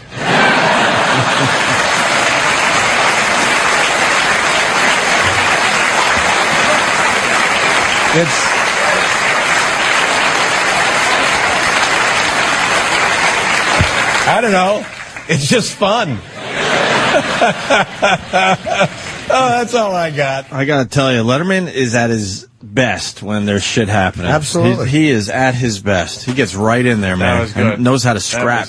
Definitely. I think Jay should hit him harder, too. And, you know, Jay certainly could. But Jay doesn't for some reason. Jay. He's a really nice guy, man. He really is. And it's not some phony bullshit act. I've sat and chatted with the guy. It's like he's just not a dick. All right, let's go to some Conan phone calls. Sure. I've been waiting through that whole thing there. Let's go to Dan in Philly. Dan. Hello, Dan. Hello, boys. Hi, Dan. I'm not even a big Conan fan, but what Jay did that was wrong is he just stuck around the situation. When Carson retired, he disappeared. He was done. Well, honestly, though, hold on. Retiring, Johnny was a lot older than Jay. How old was Johnny? Was he pushing 70 at Yes, that point? I believe he was. He was a lot older. And Jay was still number one with no sign of slowing. Yeah, but he agreed that his time was up, passed the show on, and then just stepped back from the situation. So basically, you think... Jay, instead of disappearing, basically has his own show on, the same type of show, right before Conan's show. Conan had no shot of ever succeeding in that position. So you would have walked away. Like, let me ask you honestly. Like, you're in Jay's position. Right. They give you this horrendous option. You're losing your gig in 5 years. He didn't want to agree to that, Dan. That's pretty obvious. You stay number one. I mean, he turned out to be a nice guy about it in 2004, but he didn't want that to happen. So hold on, Dan. You stay number one. Now your time is up. And they're going to want to sit you. And you go, okay, could you let me out of my contract? Basically, so you could go across the street and compete. Jay was willing to honor the deal, let Conan do what he does, and go across the street at 11:30 and tell jokes. Right. Now, obviously, they were terrified of that. Mm-hmm. So they said, we want to keep you. What should Jay have done? She's going to quite have the same record. They were afraid Jay was going to go to the other team and beat the shit out of them. So the coach... Do you remember when Jay started his ratings? He was getting slaughtered by... first 3 years. Until the Hugh Grant thing happened. Absolutely. First, and also the Cheers stuff he did. First, he had 3 years, I think, to become number one. But that was NBC's decision, because did you notice they didn't give Jay the same type of time? They didn't give him 3 years in prime time any more than they gave Conan 3 years at late night. Yeah, they don't give anyone 3 years anymore. You know that, Hell Dan. no. It's a different world. I understand you're loyal, but I just think you cannot completely say Jay's not at fault. Loyal? Okay, dude, I'm being loyal. I'm not blaming you. I'm not blaming you. I agree. If I was in your position, I would say the same stuff. But dude, even in my position, I don't like what Letterman's saying, but I think it's funny. I'm not going to say Letterman stinks because he's bad-mouthing Jay. The reality is, Jay was willing to leave and go across the street and compete, and they did not want him to. Right, but because the company fucked Jay, then he has to go and turn around and fuck Conan. How is he fucking Conan? Yeah. He gave the guy his spot, and now he wants it fucking back because his oh my God, dude. Wait, Dan. NBC made the decision. He didn't give him his spot. Even if Jay said, holy shit. They're not going to give Conan the 11:30 spot. They've already decided they need to do something different. I know, but if Jay is as classy as he kind of like, purports to be, he should just end his career. No, he should end his career. End his career. Seinfeld stepped back, and now he's kind of doing new things. Seinfeld wanted to leave. You can do something different. Dude, hold on. So this guy and Conan fans could be happy. Jay should have stopped doing what he wanted to do? I'm not even a Conan fan. I'm just looking at it as an outsider. I said this guy and Conan fans. Right. All right.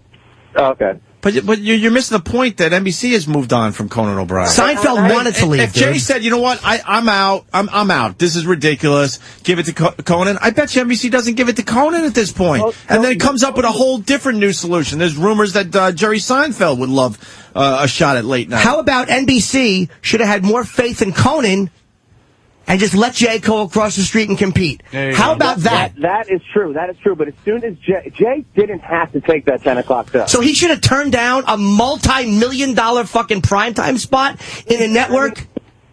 Well, he could find something else to do. He's a talented guy. Holy shit! Out of his ass. Does he need more money? How many fucking... He should have found... Conan could have found something else to do. This asshole needs. Wow. Here's the bottom line. Jay comes on and explains it. And I am not allowing my bias and love for Leno. I'm giving you a pretty logical argument, and your argument is he could have found something else to do. Well, absolutely. I mean, he agreed to pass the torch, so to speak. It's like if Carson said, all right, Leno, you're going to take the show, and then Carson opened up shop an hour before. I mean, Jay just hovers around the situation. Yeah, you're right. He should have just... No, you're right. No, Jay didn't hover. Jay said, I'll go to ABC or another network, and that scared the shit out of NBC. Of course it's going to scare the shit out of him. So then why is that Jay's fault for hovering when he was willing to leave? Because he could step back for a year or two, enjoy the fucking success, go on the road. You really are... He always does. He should have, the fucking nerve of you. He should have given up his career on television because he... years old. I mean, it's holy shit. 15 fucking years. Dan, is this a Frunkus call? Because I'm starting to worry about you. You couldn't be this stupid. I'm starting to worry about you, Dan. It's a little... I mean, what do you want Conan to do? So, I mean, what do you do for a living? Do you want... Why didn't Conan step back, buddy? Why didn't Conan go, you know what? This beast... at 11:30 is fucking beating Letterman when he didn't have writers and Letterman did. Maybe I should step back and redo my 12:30 show. Right. Why didn't Conan do that? Conan was promised a gig at 11:30. That's right. I mean, and Leno was the one who promised him and said, "Look, we're going to pay." No, Jay didn't promise him. NBC promised. You fucking dope. NBC. Jay didn't want Leno. to do that. What do you think? The tape you played from that Tyler Durden.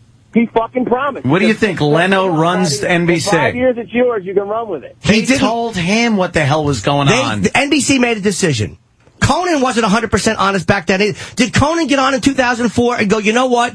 I threatened to leave the network, so they promised me the Tonight Show, and Jay went along with it. That would have been honest. Conan didn't do that either. Conan and Jay both spun it in a positive way because they're both making millions of dollars. They both spun it in 2004. And now that the shit has hit the fan, everybody's telling the truth. I'm sure Conan wasn't happy. He had to wait 5 years to do... Gosh, you fucking If you want to go somewhere else, you don't have to tell us. You don't have to tell us you're going somewhere else. Why do you Just read go these somewhere assholes? else. Why do you read them? Because I like to bring out the stupidity of Call or fucking don't have an opinion. I love bringing out the stupidity of what people go through. If you don't like what we're talking about, there's a million choices. Just go there. You don't have to tell us you're leaving. Yeah. You dummy. And I'm sure the guy's still listening. Of course. Anyway. So Chuck, what do you got, buddy? Hi, Chuck. Well, I'm going off at a different angle, a creative angle, and skipping all out of the bullshit. A long time ago, Ernie Kovacs had a TV show, and it was so innovative and so odd, so strange, that it was not a middle America show. But yet, it had its cult following, and it did well enough to stay on the air. And I think Conan's kind of like that same thing. You could ask him, hey, tone it down, tweak it, make it a little more palatable for middle America, and then, you get the Tonight Show or something like that. I don't know if he has it in him to really be that Jerry Seinfeld, Jay Leno type host. I think he's more of a creative person, and I'm not denigrating Leno right. and Seinfeld. I mean creative in a sense of odd, just kind of a strange character. Conan he's a little quirkier, and so his following is going to be narrowed down by that. It's not a knock on Conan, but his humor is not as broad-reaching as Leno's. My humor is not as broad-reaching as Leno's. I do okay in my 5-minute spots. I couldn't maintain a nightly show at all. Mm-hmm. I mean, you have to. It's like Conan's humor. He's a tremendous following, but it might, like the way it is, without being tweaked, might not be what is going to succeed at 11:30. Yeah, and I think that maybe the whole format, that whole format of the traditional Tonight Show, isn't made for Conan. But the guy who just called up, it's like listening to a guy go, "Well, Jay promised it to him." It's like, do you really think that's how it works at NBC? Jay goes, I'm tired, let's give it... But no, the guy should have just got out of the way. So what would have happened is, if Conan didn't succeed at the Tonight Show, Leno would have been... His career is done, and then Dan goes, well, then he could just do something else, and then they just give the Tonight Show to somebody else. It's silly. Why would Jay leave? He shouldn't have fucking left. Why would he? And in those two clips, neither guy's being honest, completely honest. No, they were both being polite at 2004. Trying to be company guys, and trying to, knowing that they have another 5 years where they are going to be working side by side. Yeah. Thank you, Chuck. Conan had something to work for. Right. Jay was working basically with his fucking head in a guillotine, and he still stayed number one, and he didn't bitch. Let's see. I want Jimmy to be honest. If he was on, I can't get to all these calls. If he was on Conan's show, he'd be defending Conan. I'm not attacking Conan. And let me tell you something about Conan. I've never met Conan, but the guy who books Conan, I don't like, and he doesn't like me. So this has nothing to do with me liking or disliking Conan, because I'm fiercely loyal to Jay, and I'm not motherfucking Conan, because I don't think Conan has done anything other than just be a hungry performer who wants to keep succeeding.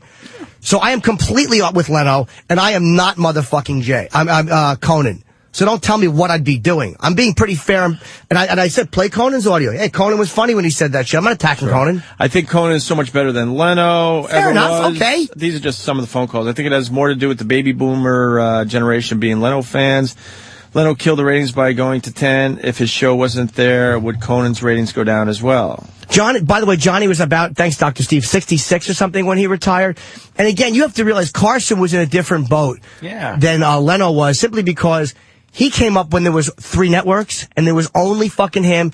Leno came in and had to compete against Letterman, who had an established audience. Even though he was moving down in time and switching networks, he had an established audience. And this is like, becoming a king someday.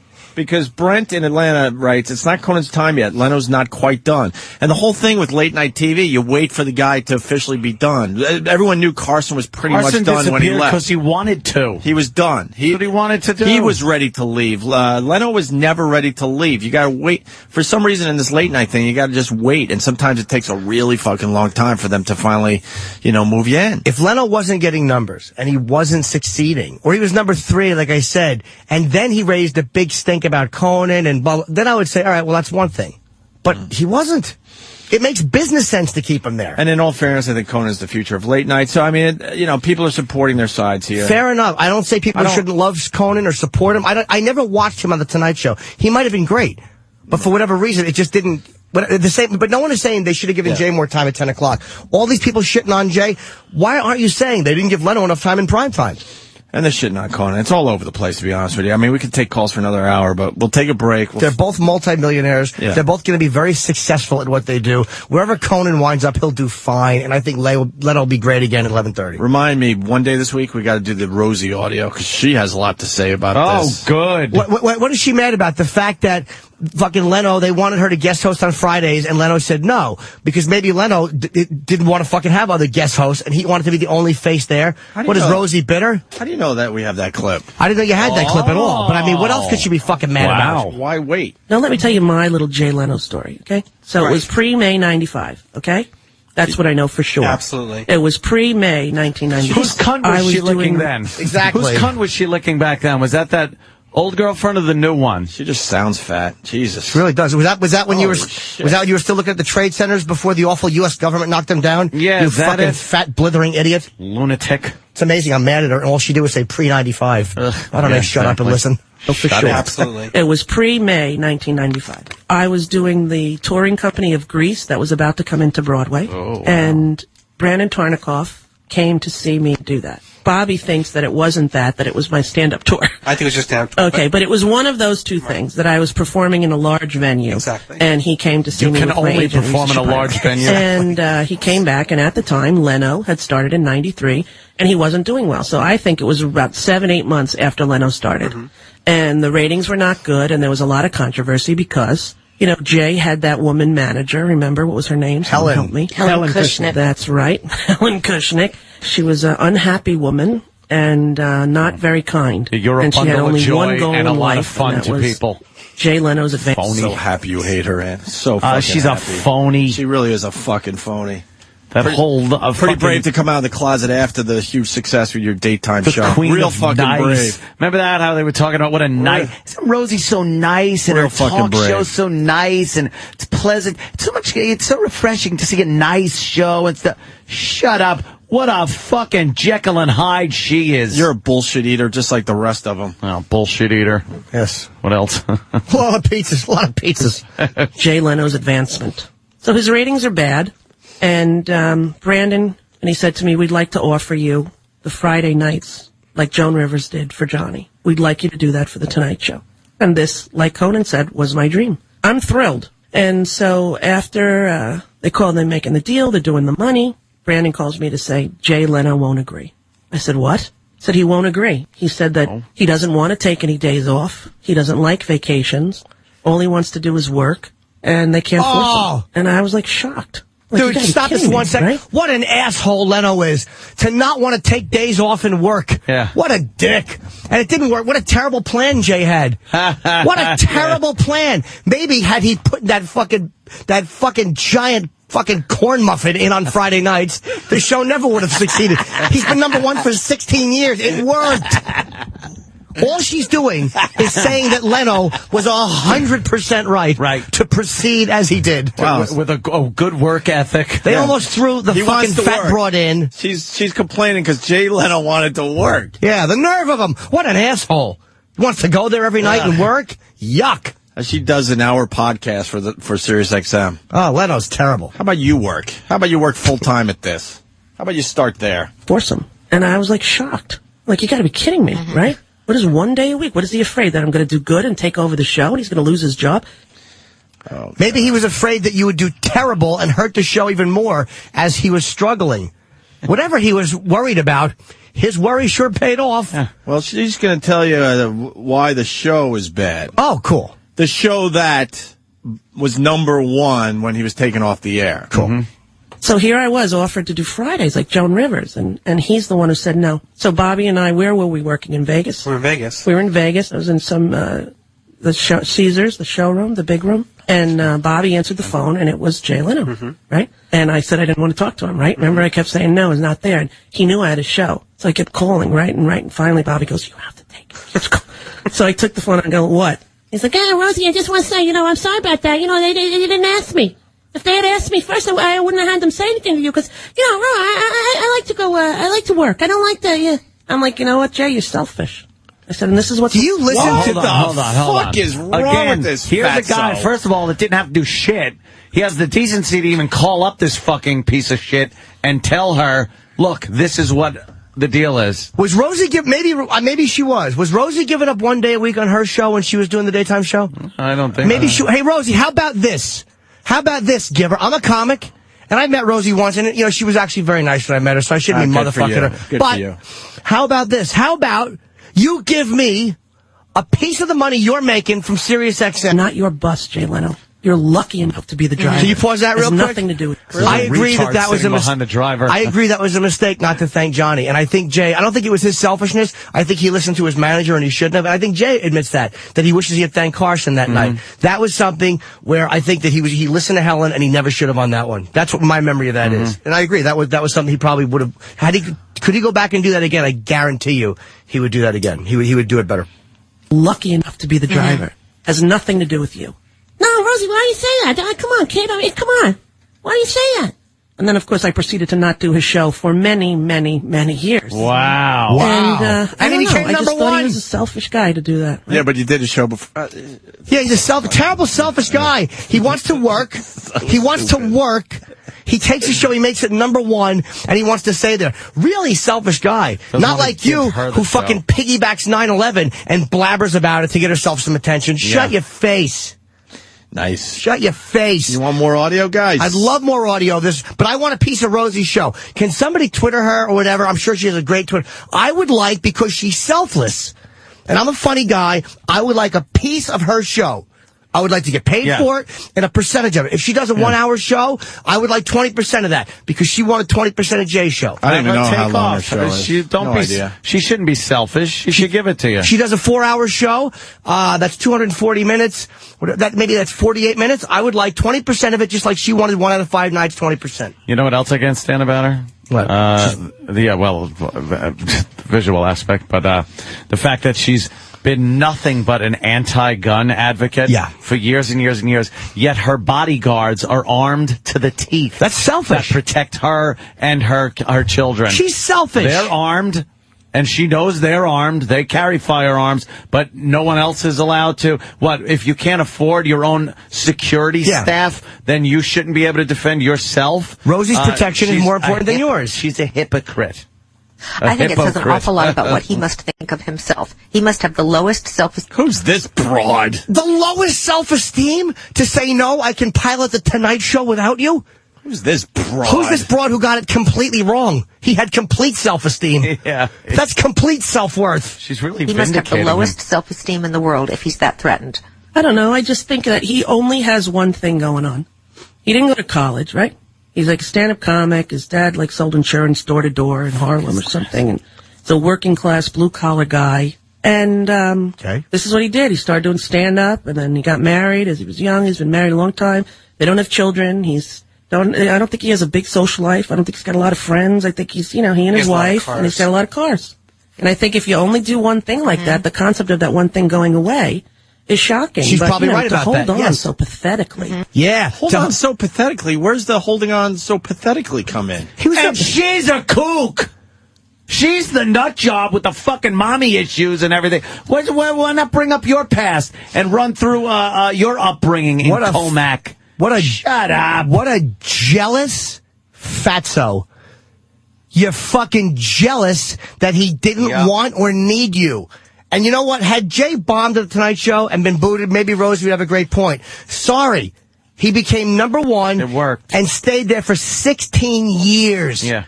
So he knew having you on that show, and look at the way you turned out on The View to be a loose cannon, he was smart. He probably saw that in you and realized you weren't good enough.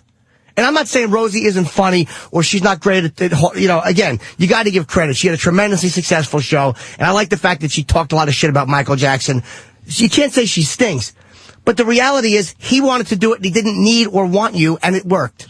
And she brings too much of her personal agenda to whatever forum she has. In some places it works. It's good. In others, like The View and things like that, she has an inability to be open-minded, this woman.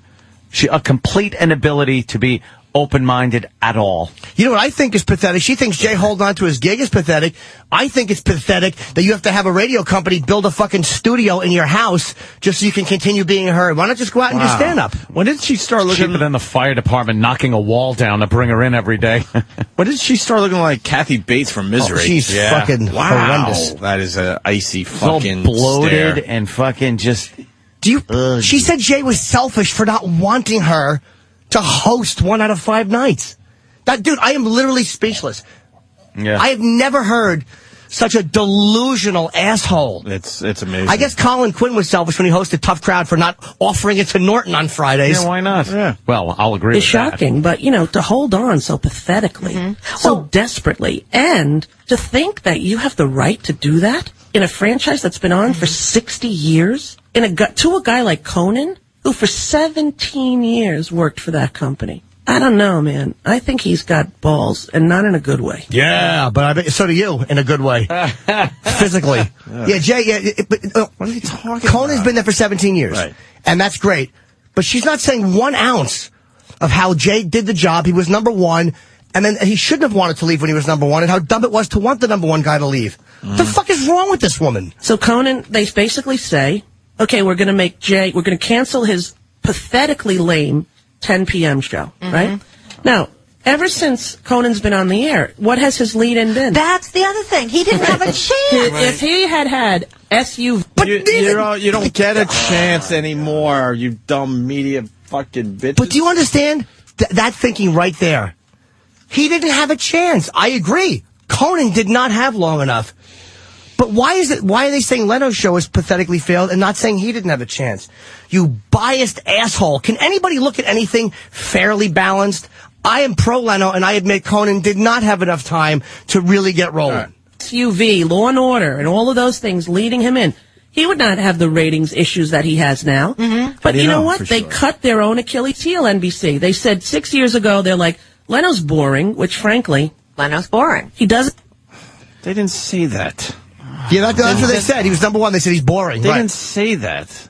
They didn't think he could sustain the ratings in another 5 years. They never said he was boring, you stupid fuck. And Rosie, no one's talking about your radio show, by the way. I asked somebody, when is she starting? And they're like, she started. There's no buzz. So you want to talk about buzz. And you want to talk about a boring show. I don't see them talking about Rosie around the water coolers around here. Nobody. Let's throw a watering hole. Which Then they're like, frankly, here she is. Leno's boring. He doesn't have a lot to add. He comes up and he does obvious jokes about nothing emotional. He's robotic. His humanity is not very present when you see it, right? You look at Conan and you're like, here's a smart guy who's taking risks, who's doing new things, who's got children and a life and a whole, you know, I don't know. Children. I just think to myself, her fucking idea of having any self-worth is that whole child thing. Like, because she, and it's been documented through the years, she said it herself, she's a manic depressive mental disaster area who had to adopt children in order to feel complete as a human fucking being because she's got such a horrific self-image. So she's like analyzing anyone else. And she's saying Conan's more of a complete person because he's got a marriage and he's got children, and I guess Jay doesn't have kids for whatever reason. Him and his wife didn't. Yeah. How about, here's something Jay has that you don't, a marriage that worked. Yeah, how about that? How Oh, shit. about that? Jay's in a fucking marriage that works, and you're not. So I guess you're not a complete or whole person. Yeah. Shut your fucking inconsistent mouth. Children and a life and a whole, I don't know. I just think to myself, Okay. But you would think, I mean, a career is about reinvention. I mean, look at all it has to be. Exactly. Really? All the great careers are about reinvention, and that's what he's flatly refusing to do. Ugh. A career is not about reinvention. A career is about succeeding at what you do and loving what you do. And sustaining. And sustaining. Which Jay was doing. And if you Right want to to the end. reinvent, you reinvent. Seinfeld wanted to leave, so he left. Conan's not. How is Conan reinventing? He didn't change his show. From what I heard. And not only that, when they tell you 6 sad. years ago, they have to tell. They told Joe Namath at one point, guess what? We're gonna have Oh, my God, a sports now. She's just dummy. the worst. Yeah, I guess we were supposed to watch Joe Namath play into his 50s. Really? Yeah, it's come the on. same thing. He was great on the Dude, radio. I have Really? to piss. So I can't. I can't even breathe. I'm really Can we pause bad. and just piss real quick and finish this? If Rosie's in the bathroom, tell me how You big know what? her cock is. Yeah, it's probably a nice. Can we just run and piss? It's not a Come bad back in a idea. minute? Yeah, We got a little more from Take a Rosie break. after Yeah. the break, and Nick Cannon's first day, Ricky Yeah. Gervais at the Golden Globes, Haiti. I don't know. Stay there. This just in. We're going to get back to the Rosie audio, but 5.8 earthquake in the Cayman Islands now. Now that's my spot. That's my spot. I've been to the Cayman Islands twice to do some of that diving. It's amazing down there. Now they're talking about a 5.8 earthquake. Move over, Dan. Near the Cayman Islands, south of Cuba, west of Jamaica. That just in from CNN. Wow. What the fuck is going on in that area? Got to fly over Cuba to get to the Cayman Islands. That's a weird experience, just flying over Cuba. Knowing that Cuba's off limits. Yep. Anthony's in the bathroom. We're going to get back to this Rosie audio, though. It's driving me, dude. It's ruining my day. Really? No, of course not. But I'm saying it really is. It's enraging, but it's also like it's typical. It's I don't know. I can't comprehend it. Yeah, thank you, because I just lost my thought. I've never thought somebody was selfish for not giving me their gig. Yeah. And I've never thought somebody was selfish because they're a workaholic. Yeah, well. But Jay's a workaholic. He was also, I understand, as a headliner, he was one of the most respected headliners in the country before he did the Tonight Show. And the guy was doing nothing but touring and fucking. It's like, so what? I'm a workaholic, so I guess I relate to that. And an earthquake in the Cayman Islands now. Oh, yeah. The whole world's coming apart. Good. Need a little fucking anarchy. Let's rock. Anarchy! Let's How many rock. dead in Haiti? We're up to 200,000? Jeez. And that's not going to be the final number by any means, right? It's going to get a lot worse than that? Yeah. Or are we getting close to finding out exactly? I would gather. A lot of people. All right, back to the Rosie audio. Talking about Leno and Conan, and of course making it about herself. Does anybody understand, too, that Letterman has a bitterness towards Leno, I'm sure, because of what happened. But here's another reason Letterman may love the fact that Conan's there. He's beating him by 2 million people. Yeah. Of course. Who would want the guy that was number one come? That's why everybody in late night wants Leno to fucking make like a tree and leave. Because he was dominating the entire scene at a very, very tough time to dominate the entire scene. All due respect to Carson, he never had to deal with a guy of Letterman status across the street. Mm-hmm. Yeah, the selfish comment just went right through all of us. Rich in Florida about the selfish comment. Rich? Yeah, I got a question. They talk about selfish, and the only time I listen to watch Leno is when Jimmy's on it. So I don't really care about either one of them. But hell, if anybody's selfish, it's damn Conan O'Brien. He had a great job in New York City. His kids were there. His wife's there. They're doing great. What does he do?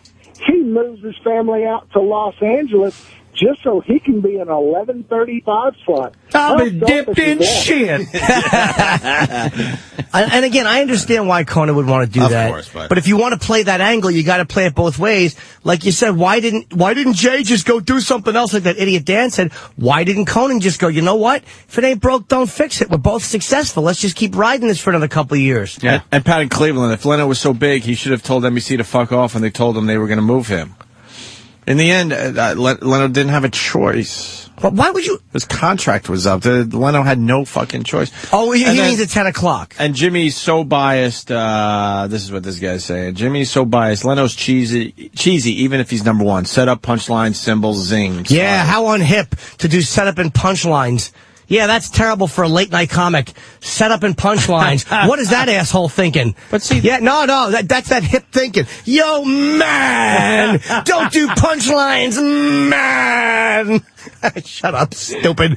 Set up and punchline. He's a late-night comic. That's what he does. Look, it might not be your cup of tea, but that's what was working for Leno to make him number one. No, this guy's right. Fuck Leno. Set up punchline. That means why would he do that? That means you're not watching, which is fine. But in the end, he was number one. Nah, Jay should stare ahead ironically and nervously fidget during the, because a joke doesn't work. That's what he should do. Don't do set up punchline with brilliant joke writers. That's silly. And then hit a gong.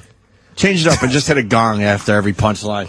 Well, let's get back to the Rosie audio before we run out of time today. Well, not only that, when they tell you 6 years ago, they have to tell. They told Joe Namath at one point, guess what? We're going to have another quarterback. Mm-hmm. But wait a minute.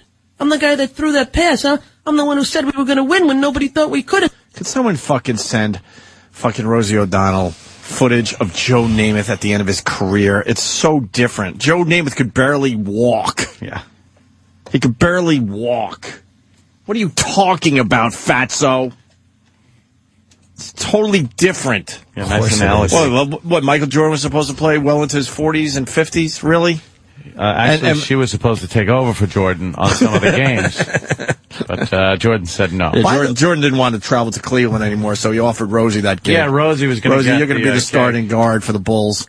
So because I don't want to go to cold Cleveland in the winter. You know what? I guess Rosie's right. And Jordan was selfish for wanting to play as long as he did. Did the Chicago Bulls squeeze Michael Jordan out? He left when he was ready to leave. Did the fucking Bulls, you want to use sports analogies, stupid ass, did the fucking, how about Jeter? Hey, Jeter's been playing for a while. Here's what the Yankees should do. Oh, yeah. Derek, regardless of your stats, by the end of next year, we're putting this other guy, who's a good player, in your position. They didn't do that, Rosie, so why don't you use that analogy? That's what I hear Rosie's taking over. Well, Rosie's, obviously just not informed. If she was going with the freaking quarterback analogy, she would have had a little. She would have done better with the Brett Favre thing that kind of happened. Quarterbacks. Brett Favre really didn't want to retire, and he found another place to go.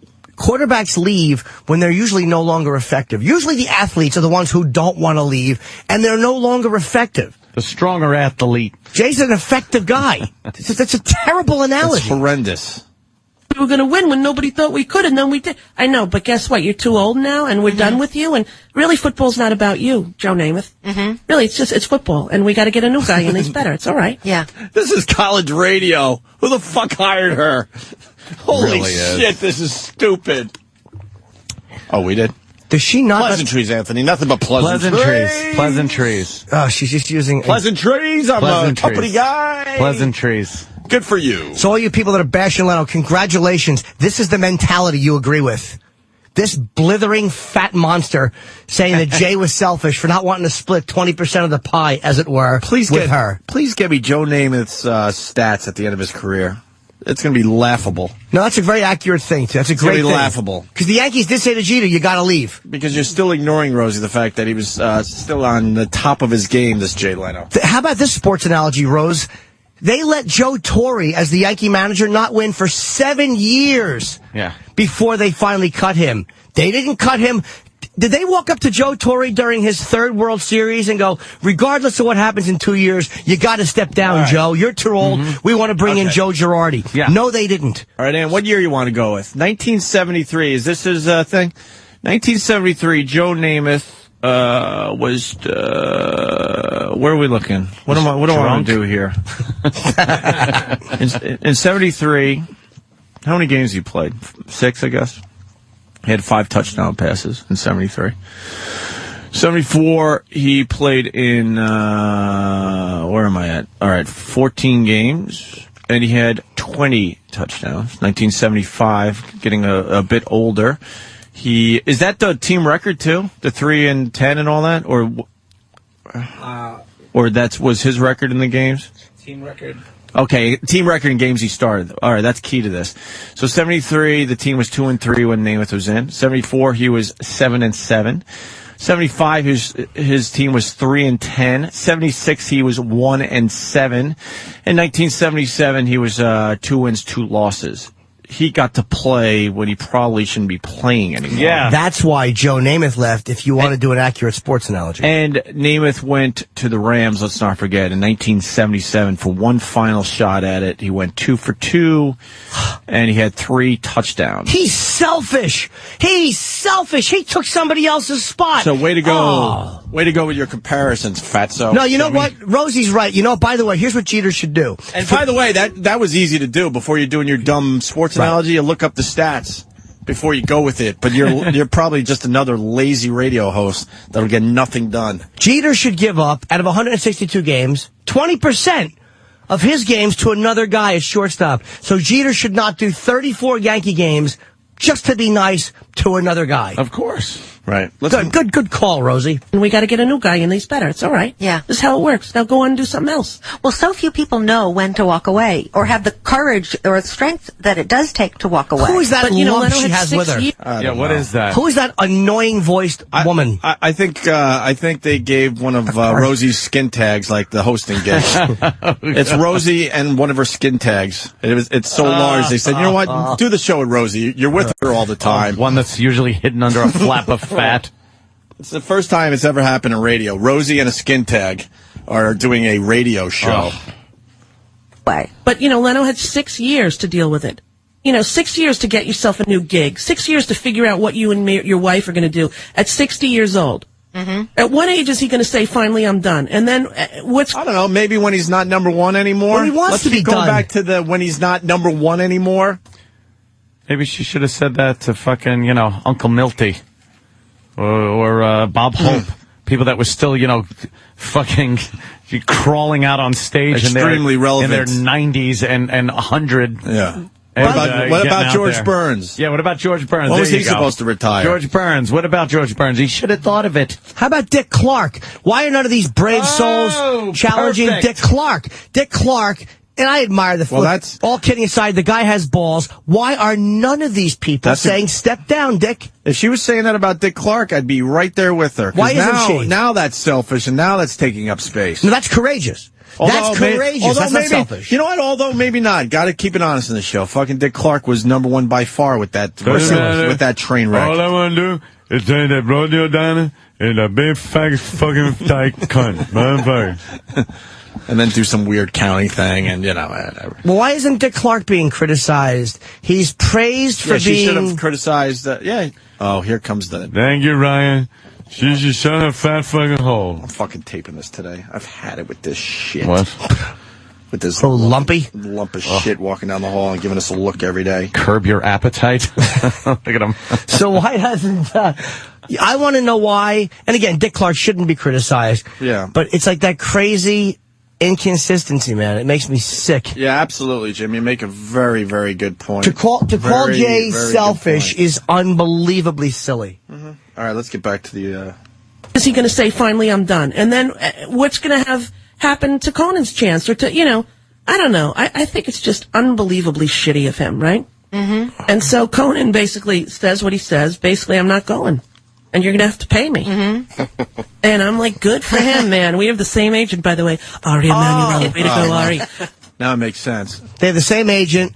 No one would say, okay, I'm just going to leave. They would all go for the payout, by the way, Rosie. You know how that shit works. Every single person in entertainment would go for the payout. All right, we're almost done with the Rosie audio. But the truth is, I was not surprised. I got news for you. When it's the Rosie O'Donnell show or the Jay Leno show, Jay Leno and Rosie O'Donnell understand what's going on with the program. So here he's acting on his show like, so I don't know what's happening. It's crazy. Conan's a good guy. I don't know what's happening. I know what's happening. Yeah. You are water skiing, and you fell, and you refused to let go of the tow rope. Yeah. And you're getting hit in the face with the waves, and you're wondering why people aren't cheering for you. See that? Why of course, the fucking whale used the ocean analogy.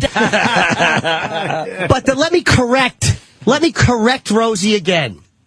He didn't fall off the jet ski, stupid. He was knocked off while he was still jet skiing better than anybody else. And you're mad that he didn't want your fat fucking ass on his jet ski, dragging him underwater while he was trying to stay afloat. So for 12 years, he jet skied successfully. And he was the best jet skier. They knocked him off. And you know what? The guy behind him wasn't jet skiing as well. So they gave Jay back the jet skis. Stop using shitty, easy to destroy analogies. I think it was water skis. Were they really? What's the difference?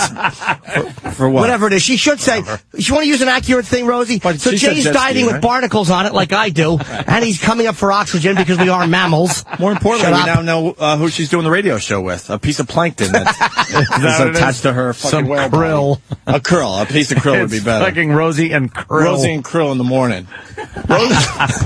Rosie and skid tag. And krill. I like the skid tag one better. Could someone animate that for me? Coke Logic, please. Rosie doing her show with one of her skin tags. Rosie strains the krill through her baleen. You're not even skiing, Jay. You're just desperately holding on to the tow rope, man. Let go. Mm-hmm. Let go. Holy shit. Jay, let go. I don't know what they're doing. I don't know what they're doing. The Leno fucking impression's not working, Rosie. Is anyone giving you feedback on your show? Enough. Stupid. Stupid. I don't know what they're doing to Conan or to Jimmy. Sound good guys. I love him a lot. Real good guys. Just like he didn't know what happened to me. I don't know what happened there. I know what happened, Jay. I said in Vegas. Brandon told me, you don't want me to do Fridays. You. Yes. And then I even said I'll do once a month. No. He didn't want the competition. If he really feels that he's still got the goods, like Evander Holyfield. Right, yeah. And then get in the freaking ring, man. And here's cocky-ass Leno going, they fired me when I was number one. Yeah, you were number one because of your lead-in. And your lead-in was strong, and NBC was unbeatable. And if Letterman had that kind of lead-in, he would kick your ass, too. Letterman had writers, and Jay didn't have them, and he won. Jesus, shut your face. She is. Yeah, the whole strike. Leno did a show without writers. Without writers. How about you bring that up, Rosie? If you're bringing all this stuff onto the table, has fucking maybe because she ate that part of what was on the table. Jay rejected you. She obviously has a problem with Leno. Jay rejected you. He didn't want you, and he succeeded tremendously without you. Yeah. And that's the bottom line. And he's good at what he does, and he was number one for a long time. Go invest in another bomb fruit play from on Broadway. Dummy. What'd she do? I hope you lost all your fucking money on that. Did she have a bad play? Oh, that's the Boy George thing, right? Boy George fucking some weird thing. Boy George She play. thought it was going to be a big hit, that everybody would want to go run and see the Boy George fucking story on Broadway. You fucking out-of-touch dummy. And if Letterman had that kind of lead-in, he would kick your ass, too. Yeah. Right? And Conan had no chance to kick anyone's ass. Right. Why? His lead-in sucked. It was Jay Leno. So, did Jay have a chance to kick people's asses then? How come Conan didn't have a chance, but Jay did? Yeah. Ugh, What happened? fucking can't stand her. Phony, you really phony. Is going off like just a One more fucking clip. idiot. And you know what? The people that work with Leno love him, and I've been around it enough. Everybody around this guy is in a great mood. Not Because he Rosie. takes care of his fucking people. He's good to his staff. Everybody who works with him, the writers, the producers, they're all nice. I can't believe she's pissed because he didn't want to give up part of his show to her. That miserable fucking lech is mad at him, and yet everybody he works with, and I've done the show. When I first started, you know what he does? He comes in and he talks to you. Yeah. And he makes you feel better and relaxed and welcome. Fucking engorged tick. and Dave puts you in a meat locker, makes you freezing, and then walk out on that stage, and you don't even get to meet the guy ahead of time. Letterman's a weird guy, but it works I love for him. Letterman. It does work Jesus for him. Christ. Yeah, it works for him. It does. Way to get the upper hand. Put your guests in a meat locker, let them freeze their asses off, their lips are blue, and then you go out there and meet them for the first time. How come she doesn't say Dave is selfish for wanting to compete against Conan and not Letterman? Yeah, let's go to Mark in Cleveland. I mean, not Leno. Marky! Hey, boys, how you doing? Hi, Mark. Marky Mark. You know, listen to this fucking whale cunt. It's absolutely fucking driving. Dude, I'm just expressing my opinion. Oh, her. I'm sorry. You got to remember, she was part of the whole fucking rebranding process that Zucker started this nonsense, where she was going to do that fucking variety show at least 1 or 2 nights out of the fucking week on NBC, and it bombed. They had it like over Thanksgiving, like a year or two ago. And she fucking bottomed out, and Conan only ended up with the NBC gig. You can go back to 2004 and find the articles where NBC was catching all this shit because the demographic was so old compared to The Daily Show and all these other cable hits that they were getting. Entertainment Weekly were writing about. So fucking Zucker turns around. He's like, oh, we got to skew younger because Jay and Dave are too old. So he shows Jay the door when Jay wasn't ready to fucking leave. It's absolutely stupid, and these people are apologizing for Conan and whatnot have no goddamn clue as to why this whole thing bottomed out the way it did. I forgot about her bomb of a show. You're right. Yeah, exactly. Whose fault was that, Rosie? Your show your show Enola Gay. Whose fault is that? How is that Jay's fault? Well, it had nothing to do with Jay. It was because no one fucking likes her. You know, and I don't want to make it political, but you look at Zucker, you look at the whole NBC issue, that's what the fucking core of it was. It was this whole, we have to be the fucking Daily Show. Who the fuck cares? But do you understand? Demographic. What a great move he made by not having that fucking albatross around his neck on Fridays, because when she got her primetime shot, right, she really bombed. Yep. Absolutely. And she had Liza Minnelli on, I think, right? Yeah. She bombed monumentally. So what do you think she would have done every Friday? She would have made his show fucking fall into the toilet. A bucket of shit. Thank you for reminding me that. I totally forgot. Yeah, right on, bro. Mark and tanking. Clayton, good call. Yeah, and her career is so bad, she's got to do a radio show. From her house. Boy, yeah, Jay sucks. Getting up and going to work every day and wanting to be a fucking workaholic. He should just sit on his fat ass at home and make them film the Tonight Show or Jay Leno show in his apartment. Yeah. You fucking dope. Last clip from Rosie, and we can move on. And kiss each other like men. It's like Jay Leno was some devious, evil plotter, you know? Mm-hmm. They tell him 6 years ago, by the way, we're going to get a new guy to drive the bus. Enjoy the 6 years. We've paid you a god-awful amount of money. He has enough money to never, ever worry again about anything. So do you. So do you, Rosie. So do you. So do you. So do you. So why are you just doing a radio disappear. show? So why don't you disappear? Stop talking. That would be impossible. Actually, yeah. Stop looking for attention. Why do you have to do radio? Why don't you just call it in? There's plenty of hungry radio guys who would love your spot. I'm having such a hard time here getting a certain amount of money. Why don't you, Rosie, selflessly step aside and allow me to collect the money that they're giving to you? Ooh, I would like that. How about that, Rosie? Show some selflessness. Worry again about anything. Not enough for him. It's not enough. That's the point. You've got it. Go do something else. Right, but instead, not only did he say no, he plotted how he could do this. And, I'm going to go somewhere else unless you keep me on NBC and those idiots. Yeah. Who the hell is it, Zucker? Is that who it is? Yeah, I think it is, yeah. I don't know. He's not long for that job, I can tell you right now. Really? Yeah. He's really not. I think when somebody puts your feet to the fire and they say, if I don't get this, that's when you're right. Why the hell they would listen to him? Feet to the fire? Guy, like they do with Rosie when there's an apple in her mouth? 30 minutes of lame-ass comedy up front. Yeah. Lame.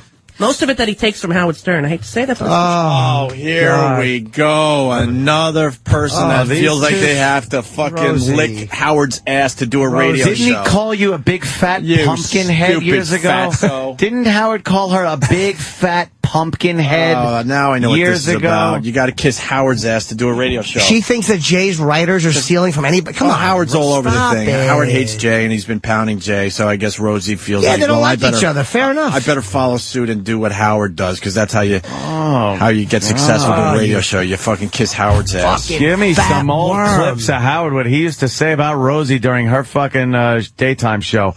Oh, the stuff he would say about her. Didn't he march right to her fucking studio one time to confront her? I think that was even after the fact. I mean, just early on when she started making the scene, he would insult her weight, her big fat head, her adopted kids. He would pound her. What a fucking and now phony. What? Because she's working under the Sirius moniker, she's got to fucking be like everybody else and kiss the ring. Come on, man.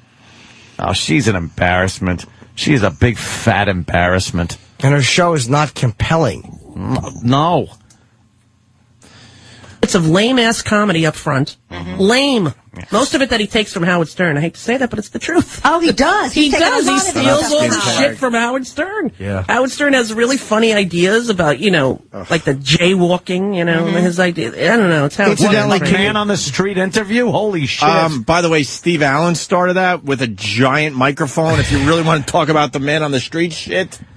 I believe, and again, I don't know when jaywalking started, but I think that was before Howard did his thing. I don't even know which thing she's referring to with Howard, but I remember Stuttering John got some shit for posting something on Facebook that said jaywalking was on first. So somebody else may know the details of that. Oh, really? Yeah, I don't actually know it, so I can't pretend I do. I don't know his idea. I don't know. It's Howard Stern, frankly. He doesn't have an original concept. And then when you go on that show, for the first few years, I didn't do it. And then I did it when I had something to promote. And he wouldn't even look. He doesn't look. Why did she? Why? Oh my God! Why? It's a failure. Hey, selfish! Why not go on Letterman, who had a better show? Why not, selfish? No, you just heard what she said. I didn't do his show, but then says, well, when I was promoting something. Yeah. But that's the only time most people do the late night shows is when they're promoting something. No, but selfish. Why did you go on his show? Why not show a little fucking loyalty and go on Conan's show later, or Dave across the street, who you obviously like better? You fucking phony! Why'd you smile in Jay's face? He's the plotter.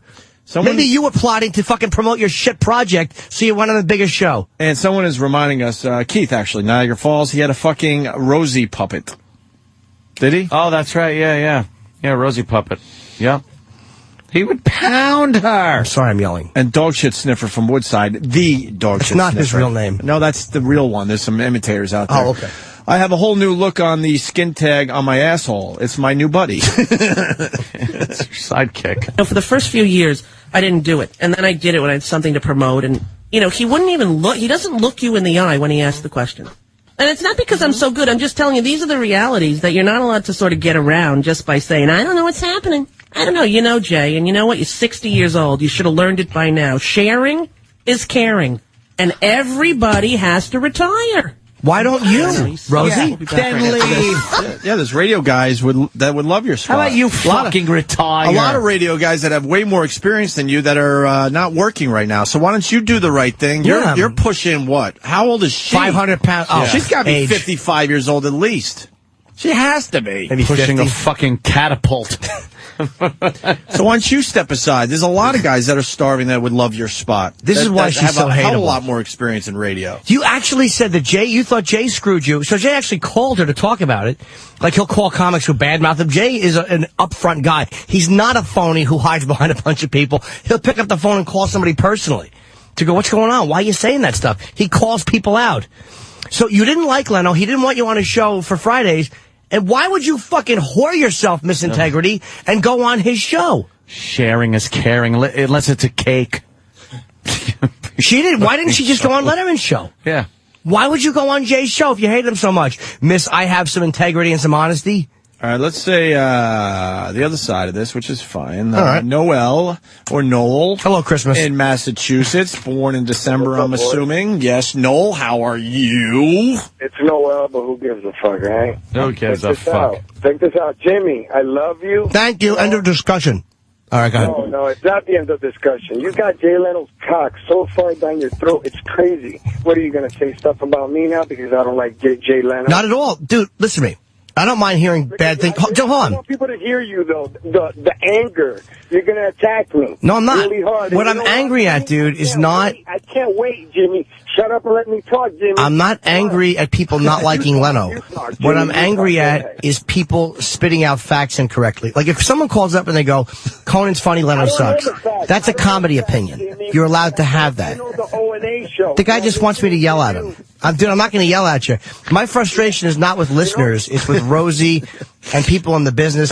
That is the inconsistency. You're going to act all calm now because of what I said, Jimmy. You're going to pretend that everything is cool Jimmy. and that you don't care. What position are you taking on the Conan Leno thing and why? Excuse me? Jimmy, I don't know Jay Leno, Conan, nothing, but I know O&A show, and I listen to you every morning. As you should. I can hear the anger in your voice every time somebody, a clip or somebody calls in and they don't like Jay Leno, you just go fucking crazy. Have I gone crazy over people not liking Leno or over people reporting things inaccurately? Off the show, when he kicks you off the show, Jimmy, which I hope he doesn't because I fucking love you. When he does, everybody remember this. You're going to hear Jimmy Norton talking so much fucking shit about Jay Leno. You know Not true, dude. I got to tell you, Noel, I don't think he'll. I'm a loyal dude. Yeah, I really don't think he would. I really don't. I'm a loyal guy. I really don't think he would. When Opie and Anthony were off the air for 26 months, I didn't talk shit. I didn't go on certain radio shows at the risk of not promoting shows. So don't tell me what I would do, brother. I think Jay has been so good to Jimmy. If, let's say, Jay goes back to 11:30, God forbid there's not a spot for Jimmy, I don't think Jimmy comes back Never. on our show and trashes Jay. I really don't. I really don't know. We'll see about that. All right, we'll see. I got to move on because there's too many calls coming in. We got Eric in Virginia. Eric. Hey, Bubba Boy. Hello. All right, Jimmy. I got to play devil's advocate here. I really. Yeah. All right. It's about time. Listen, caring is sharing, and you know what, Jimmy? You should really see her side of the argument and give up 20% of your shows at the Richmond Funny Bone, January 28th through 30th. You're absolutely right, Hey, sir. why don't you give up one of those shows, Jimmy? Thank you. Jim. It's time, man. Thank you. It's time. It's time. I know you're one of the biggest comics out there, but it's time. And I'm It's time. And I'm not mad. I'm mad at Rosie bad-mouthing Jay's act because she's a stand-up and she knows what he does is good. But I'm not mad at people who don't think Leno's funny. Oh, my God. Keith from Philly says Rosie turns 48 this year. Yeah, I think she's younger than 55. Holy shit. Not good. Let's go to Bill in Georgia. Bill. Hey, guys, I think I know what Rosie's sidekick's name is. Yeah. I think it's the Rosie and the Remora show in the morning. I know what a remora fish is. Jesus. My brother's a marine biologist. Hey, Jimmy. Yes, sir. Hey, I don't blame Jimmy for standing up for Jay at all. If he gave me a fucking shot on TV show, I'd have his back all the way. I really do. And I am very biased and pro-Leno. But I don't feel like what I'm saying is irrational or ignoring. I'm listening to the other side. And I don't think what I'm saying is so crazy and so biased that it's wrong. No, what's funny, people have their sides, which is fine. They're either Team Lennon or, Team Leno or Team Conan. But a lot of the Team Conan people fucking hate the Rosie audio. Yeah, I'm sure they do. They're like, ugh. But that's the same mentality, and that's why it's so frustrating. I'm not bad-mouthing Conan, and I'll probably never do Conan's show. Because people don't like me. Okay. Moving on to a couple of things. I'm sure we'll be talking about this further tomorrow. Rosie. Oh, boy. Have fun with that one. That was just... Enjoy that listen. Haiti. Yeah, we're up to 200,000 dead. Is that dead or estimated that are going to be? Dead. And the stupid newspaper, actually it's everywhere. They're trying to make a story where there is no story. I guess there's a cruise ship. Anthony says this is where the cruise ship goes. The one I went on. Royal Caribbean ships have continued docking at the cruise line's private beach, which is an hour from Port-au-Prince. Just as this one is doing, they got a picture in the paper. Meanwhile, the death toll could hit 200,000. And the headline is basically saying, Ship of Ghouls, cruisers frolic 60 miles from rotting bodies. Oh, 60 miles. 60 miles. Really? 60 miles. If you can't see the fucking island, I think you're far enough away from the disaster to continue business as usual. Yeah. And by the way, it's these cruise ships. What? It's like Caribbean cruise ship. They go from island to island to island. So what are they supposed to do? What are they supposed to do? Not stop? No one in Haiti knows this cruise ship is 60 miles away. Well, now they know because the media has to try to make it bigger than it is. First of all, they lease it from Haiti, which means, you know what the docking fees for fucking cruise ships are? It's astounding. At this point. And it's money, any money that comes in. And they brought fucking like pallets of bunch of pallets of food that they dropped off on their way. It's like, so what? There's people vacationing. Yeah, by the way, Royal Caribbean donated $1 million. Yeah. Or $1 million. So they're donating. They're still they're helping the economy because Haiti's getting money from Royal Caribbean. I say they shouldn't go because it sucked. It was the worst port I've ever fucking been to. You didn't like that one, huh? It sucked. The beach was horrible. It was like dirt. It wasn't even a sand beach. It was like dirt and rocks and like tree roots. Yeah. It sucked. And all proceeds from that stop are going to Haiti. So it's $1 million. All proceeds from the Larrabee stop and pallets of food. For and real? Yes. You got info on this And one. they're employing Haitians. Well, none of that's in the article, Jim. Of course not. Why would it be? Why would you tell the whole story? Just make it, worse than it is. Oh. I wonder if Rosie's sodomy cruise is going to be stopping there. Jesus. What? Jesus. Jesus. Let's finish with this. Ricky Gervais. I actually watched a little of this Golden Globes just because Ricky was hosting. For real. Yeah. His monologue was amazing. Very edgy. The edgiest host ever. Really taking his shots. And then he's just interviewing these people like they're like, just beating them up. Really? Oh, yeah. I got 3 examples. Well, all right, we'll start with this one. But actors aren't just loved here in Hollywood, they are loved the world over because they're recognisable. You can be anywhere. You could be in the third world, okay, and you get a glimpse of a Hollywood star, and it makes you feel better, okay? You could be a little child, a little Asian child, with no possessions and no money, but you see a picture of Angelina Jolie, and you think, oh, Mummy.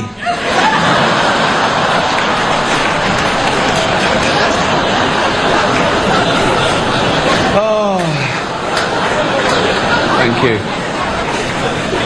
Let's get on with it before NBC replaced me with Jay Leno. Man, poor Jay's just getting beat up for the most part. Kyle S. from Indiana writes, who cares? 60 miles straight up is outer space, so I think it's fine. Yeah, that's true. You know? That's considered space. And we're that's a good one. And we missed this, but Tim, thank God, our listeners pick up everything. We're a little tired from our AC excursion, but Tim in Phoenix, go ahead. Getting back to the Rosie audio for a second. Go ahead, Tim. Hey, guys, love your show. I was just noticing that when Rosie said that Jay starts his show with 30 minutes of lame-ass jokes, Comedy, she then whatever. says that he stole it from Howard Stern. Doesn't it mean he has lame-ass comedy? She pretty much just said he's got lame-ass comedy. Boy, Rosie, your hero Howard's not going to be happy with that. You might have to lick his ass a little harder next time you see him, just to make up for that I love one. you guys. I'm punching out. Yes, you do. Yeah, that's pretty much what Rosie said. Lame-ass comedy that he stole from Howard Stern. Here's Ricky. And you guys didn't see this? No. Him introing Mel Gibson? I didn't see any of it. Holy shit. And Ricky's up there just drinking beers. Yeah. And I think it really was beer.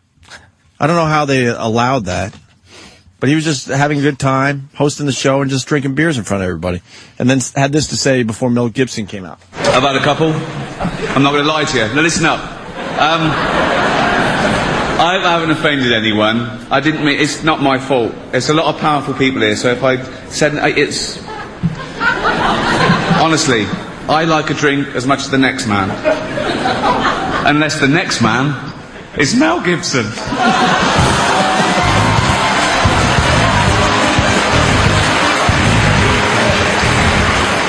All right.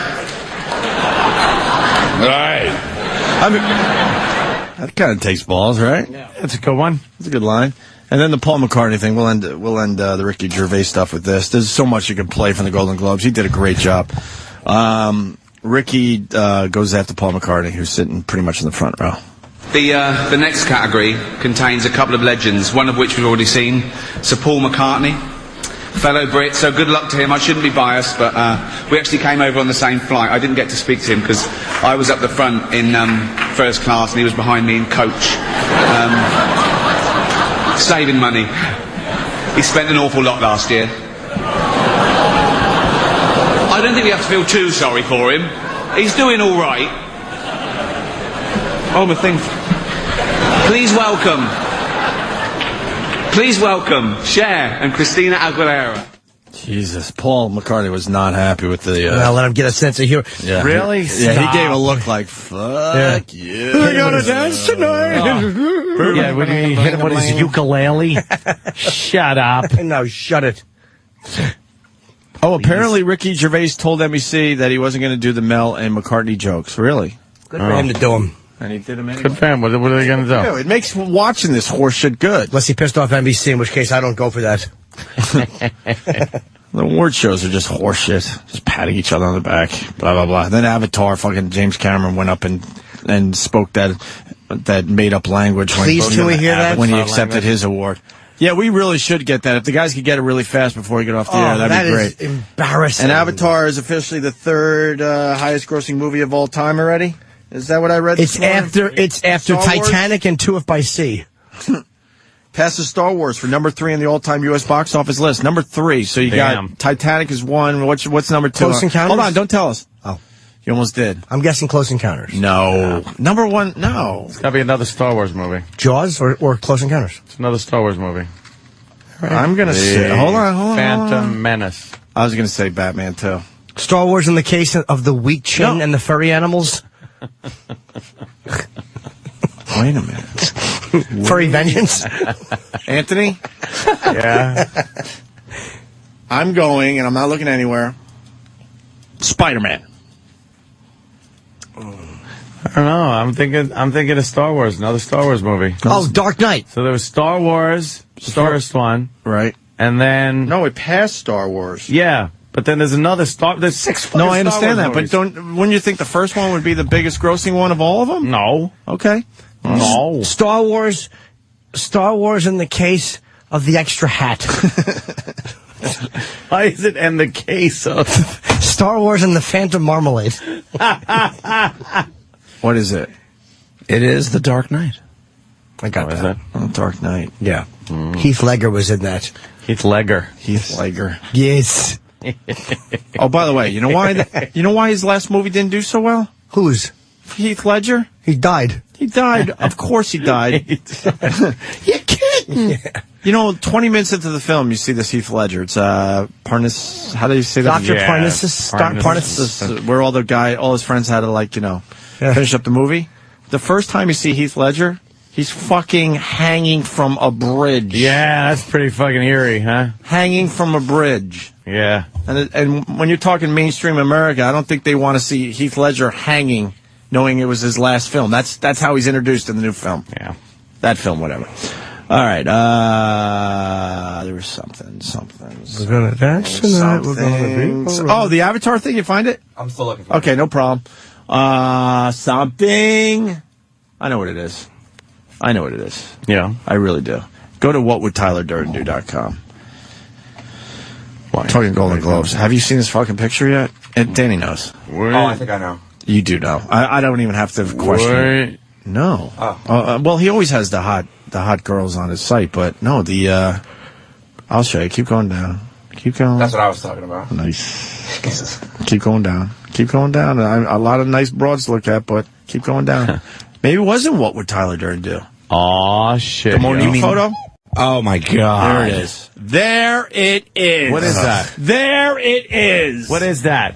That's Monique's legs. Oh, God, what the fuck is that? No, it's not. That's Scottie Pippen. That is Monique's legs on the red carpet. She's wearing a nice dress. What's going on with her legs? Try to gussy up her mess. I can't get a good view of what's what going that on. is. It's zoom in. It's 2 legs that aren't shaved, and they haven't been shaved in a long fucking time. What is that fucking mess thinking? Maybe she did just shave him. That's screwing on the fucking limo ride. You would lose a lot of money. You would say that is a guy's leg. It is. Yeah. Monique is disgusting. And she's always talking about how good she looked. I look good. What do you think, everybody? What do you think of me tonight? You look good if... I hate women that don't shave their legs. You look good if I was a meth head. God, there's so many jokes I want to make. Yep. Look at those fucking legs on the red carpet. She looks. Hit one for me, too. Yeah, I could. You know what, I'm not Anthony? with me yet. You know what? Make it a trifecta today. All right. I'm in with this racist shit today. So many jokes I want to make. Oh, Chip? If her legs was any hairier, they'd be wearing hats and stuff like their heads. That's a good one, Chip. Is it? That is a real good one. I'm so glad that Chip made his stage debut. Oh, did Chip make his stage debut? Of course I did. I was up there telling some jokes, getting some laughs. My girlfriend was watching. The panties got so wet, I thought it was like a bunch of lakes down there or something. Bunch of lakes. She saw me. She said, "That's so hot, Chipper." Chipper. I just love doing the Chip laugh when I'm by myself. I'll just sit there and go... Look at those legs. Who are those Moniques? A bunch of other guys in dresses. That's a good one. Yeah, I got good ones. It says Harrison Ford's speech was very slurred. Oh, no. Well, he's got creepy hair now, too. He's got, like, a weird fucking color on top. Maybe it's the regarding Henry guy. Yeah. Maybe he bumped into his head. Who taught you to tie your shoes? You did, Dad. Maybe he's trying to talk over his dentures. Did we do? We didn't. You're James Kirk. I have been and always will be your friend. Jesus, fucking Spock's dentures. Anthony ruined the new Star Wars for me when he did that. Star Trek, yeah. You can't watch it without looking at the old Spock just fucking dodging disaster with those fucking dentures. Talking over his dentures. You are James T. Kirk. Am I? The fuck are you, old choppers? James T. Kirk. Oh, that's so funny. Because something the way he talked, I didn't know what it was. It was bugging me. God damn it, that was it. Live long and prosper. He's just trying to keep him in his head. Yes. Oh. Little Vulcan teeth are going to fall out. Oh, yeah, they're just going to come flying out with his effort dent and his fucking, what's that grip shit? Dentu grip? Let's go to Rob in Sarasota. Talk about the Golden Globes a little bit here. There is another moment. Yes, Polydent, thank you. Yep, there you go. Rob? Polydent. From Rigel 7. Yes. Hello. Hey, Rob. Talk! Stop talking to the radio! I think we have a lot of new listeners. All the new listeners, if you're going to call the fucking show, turn down your radio. You can listen to yourself because there is a delay. If you miss your fucking phone call on the channel, then you can listen to the replay. Blackjack! That's how it's been for many years with the regulars. So please do that for us. Turn down your radio, please. Mike Tyson, man. How hard up are we that we have to find a guy who's a cannibal and, a rapist and give him an award? How pitiful is that? Chip? Is this Chip? What was his award? Well, Best documentary? Mike Tyson, for some reason, even though he's barely in Hangover, he went up there with all the Hangover boys, like he's one of them. And it was kind of scary because you really thought he would snap at any moment and, like, punch somebody. It's been known to. And he looked really awkward up there, and I don't know what that was. No, please. You just hear a couple of laughs.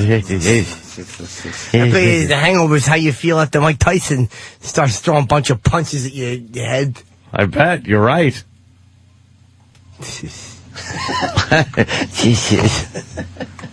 If we got reads, then... All right. We're going to bail. Yeah. Oh! No, we have to do this one other thing. Oh, what? Because it takes balls to do what Dennis Hopper's doing. God bless this fucking guy. Dying? Better. He's dying, but you know what? This is the way you go out. Dennis Hopper hits. He's dying. He's going to be dead very soon, unfortunately. We're going to lose Dennis Hopper.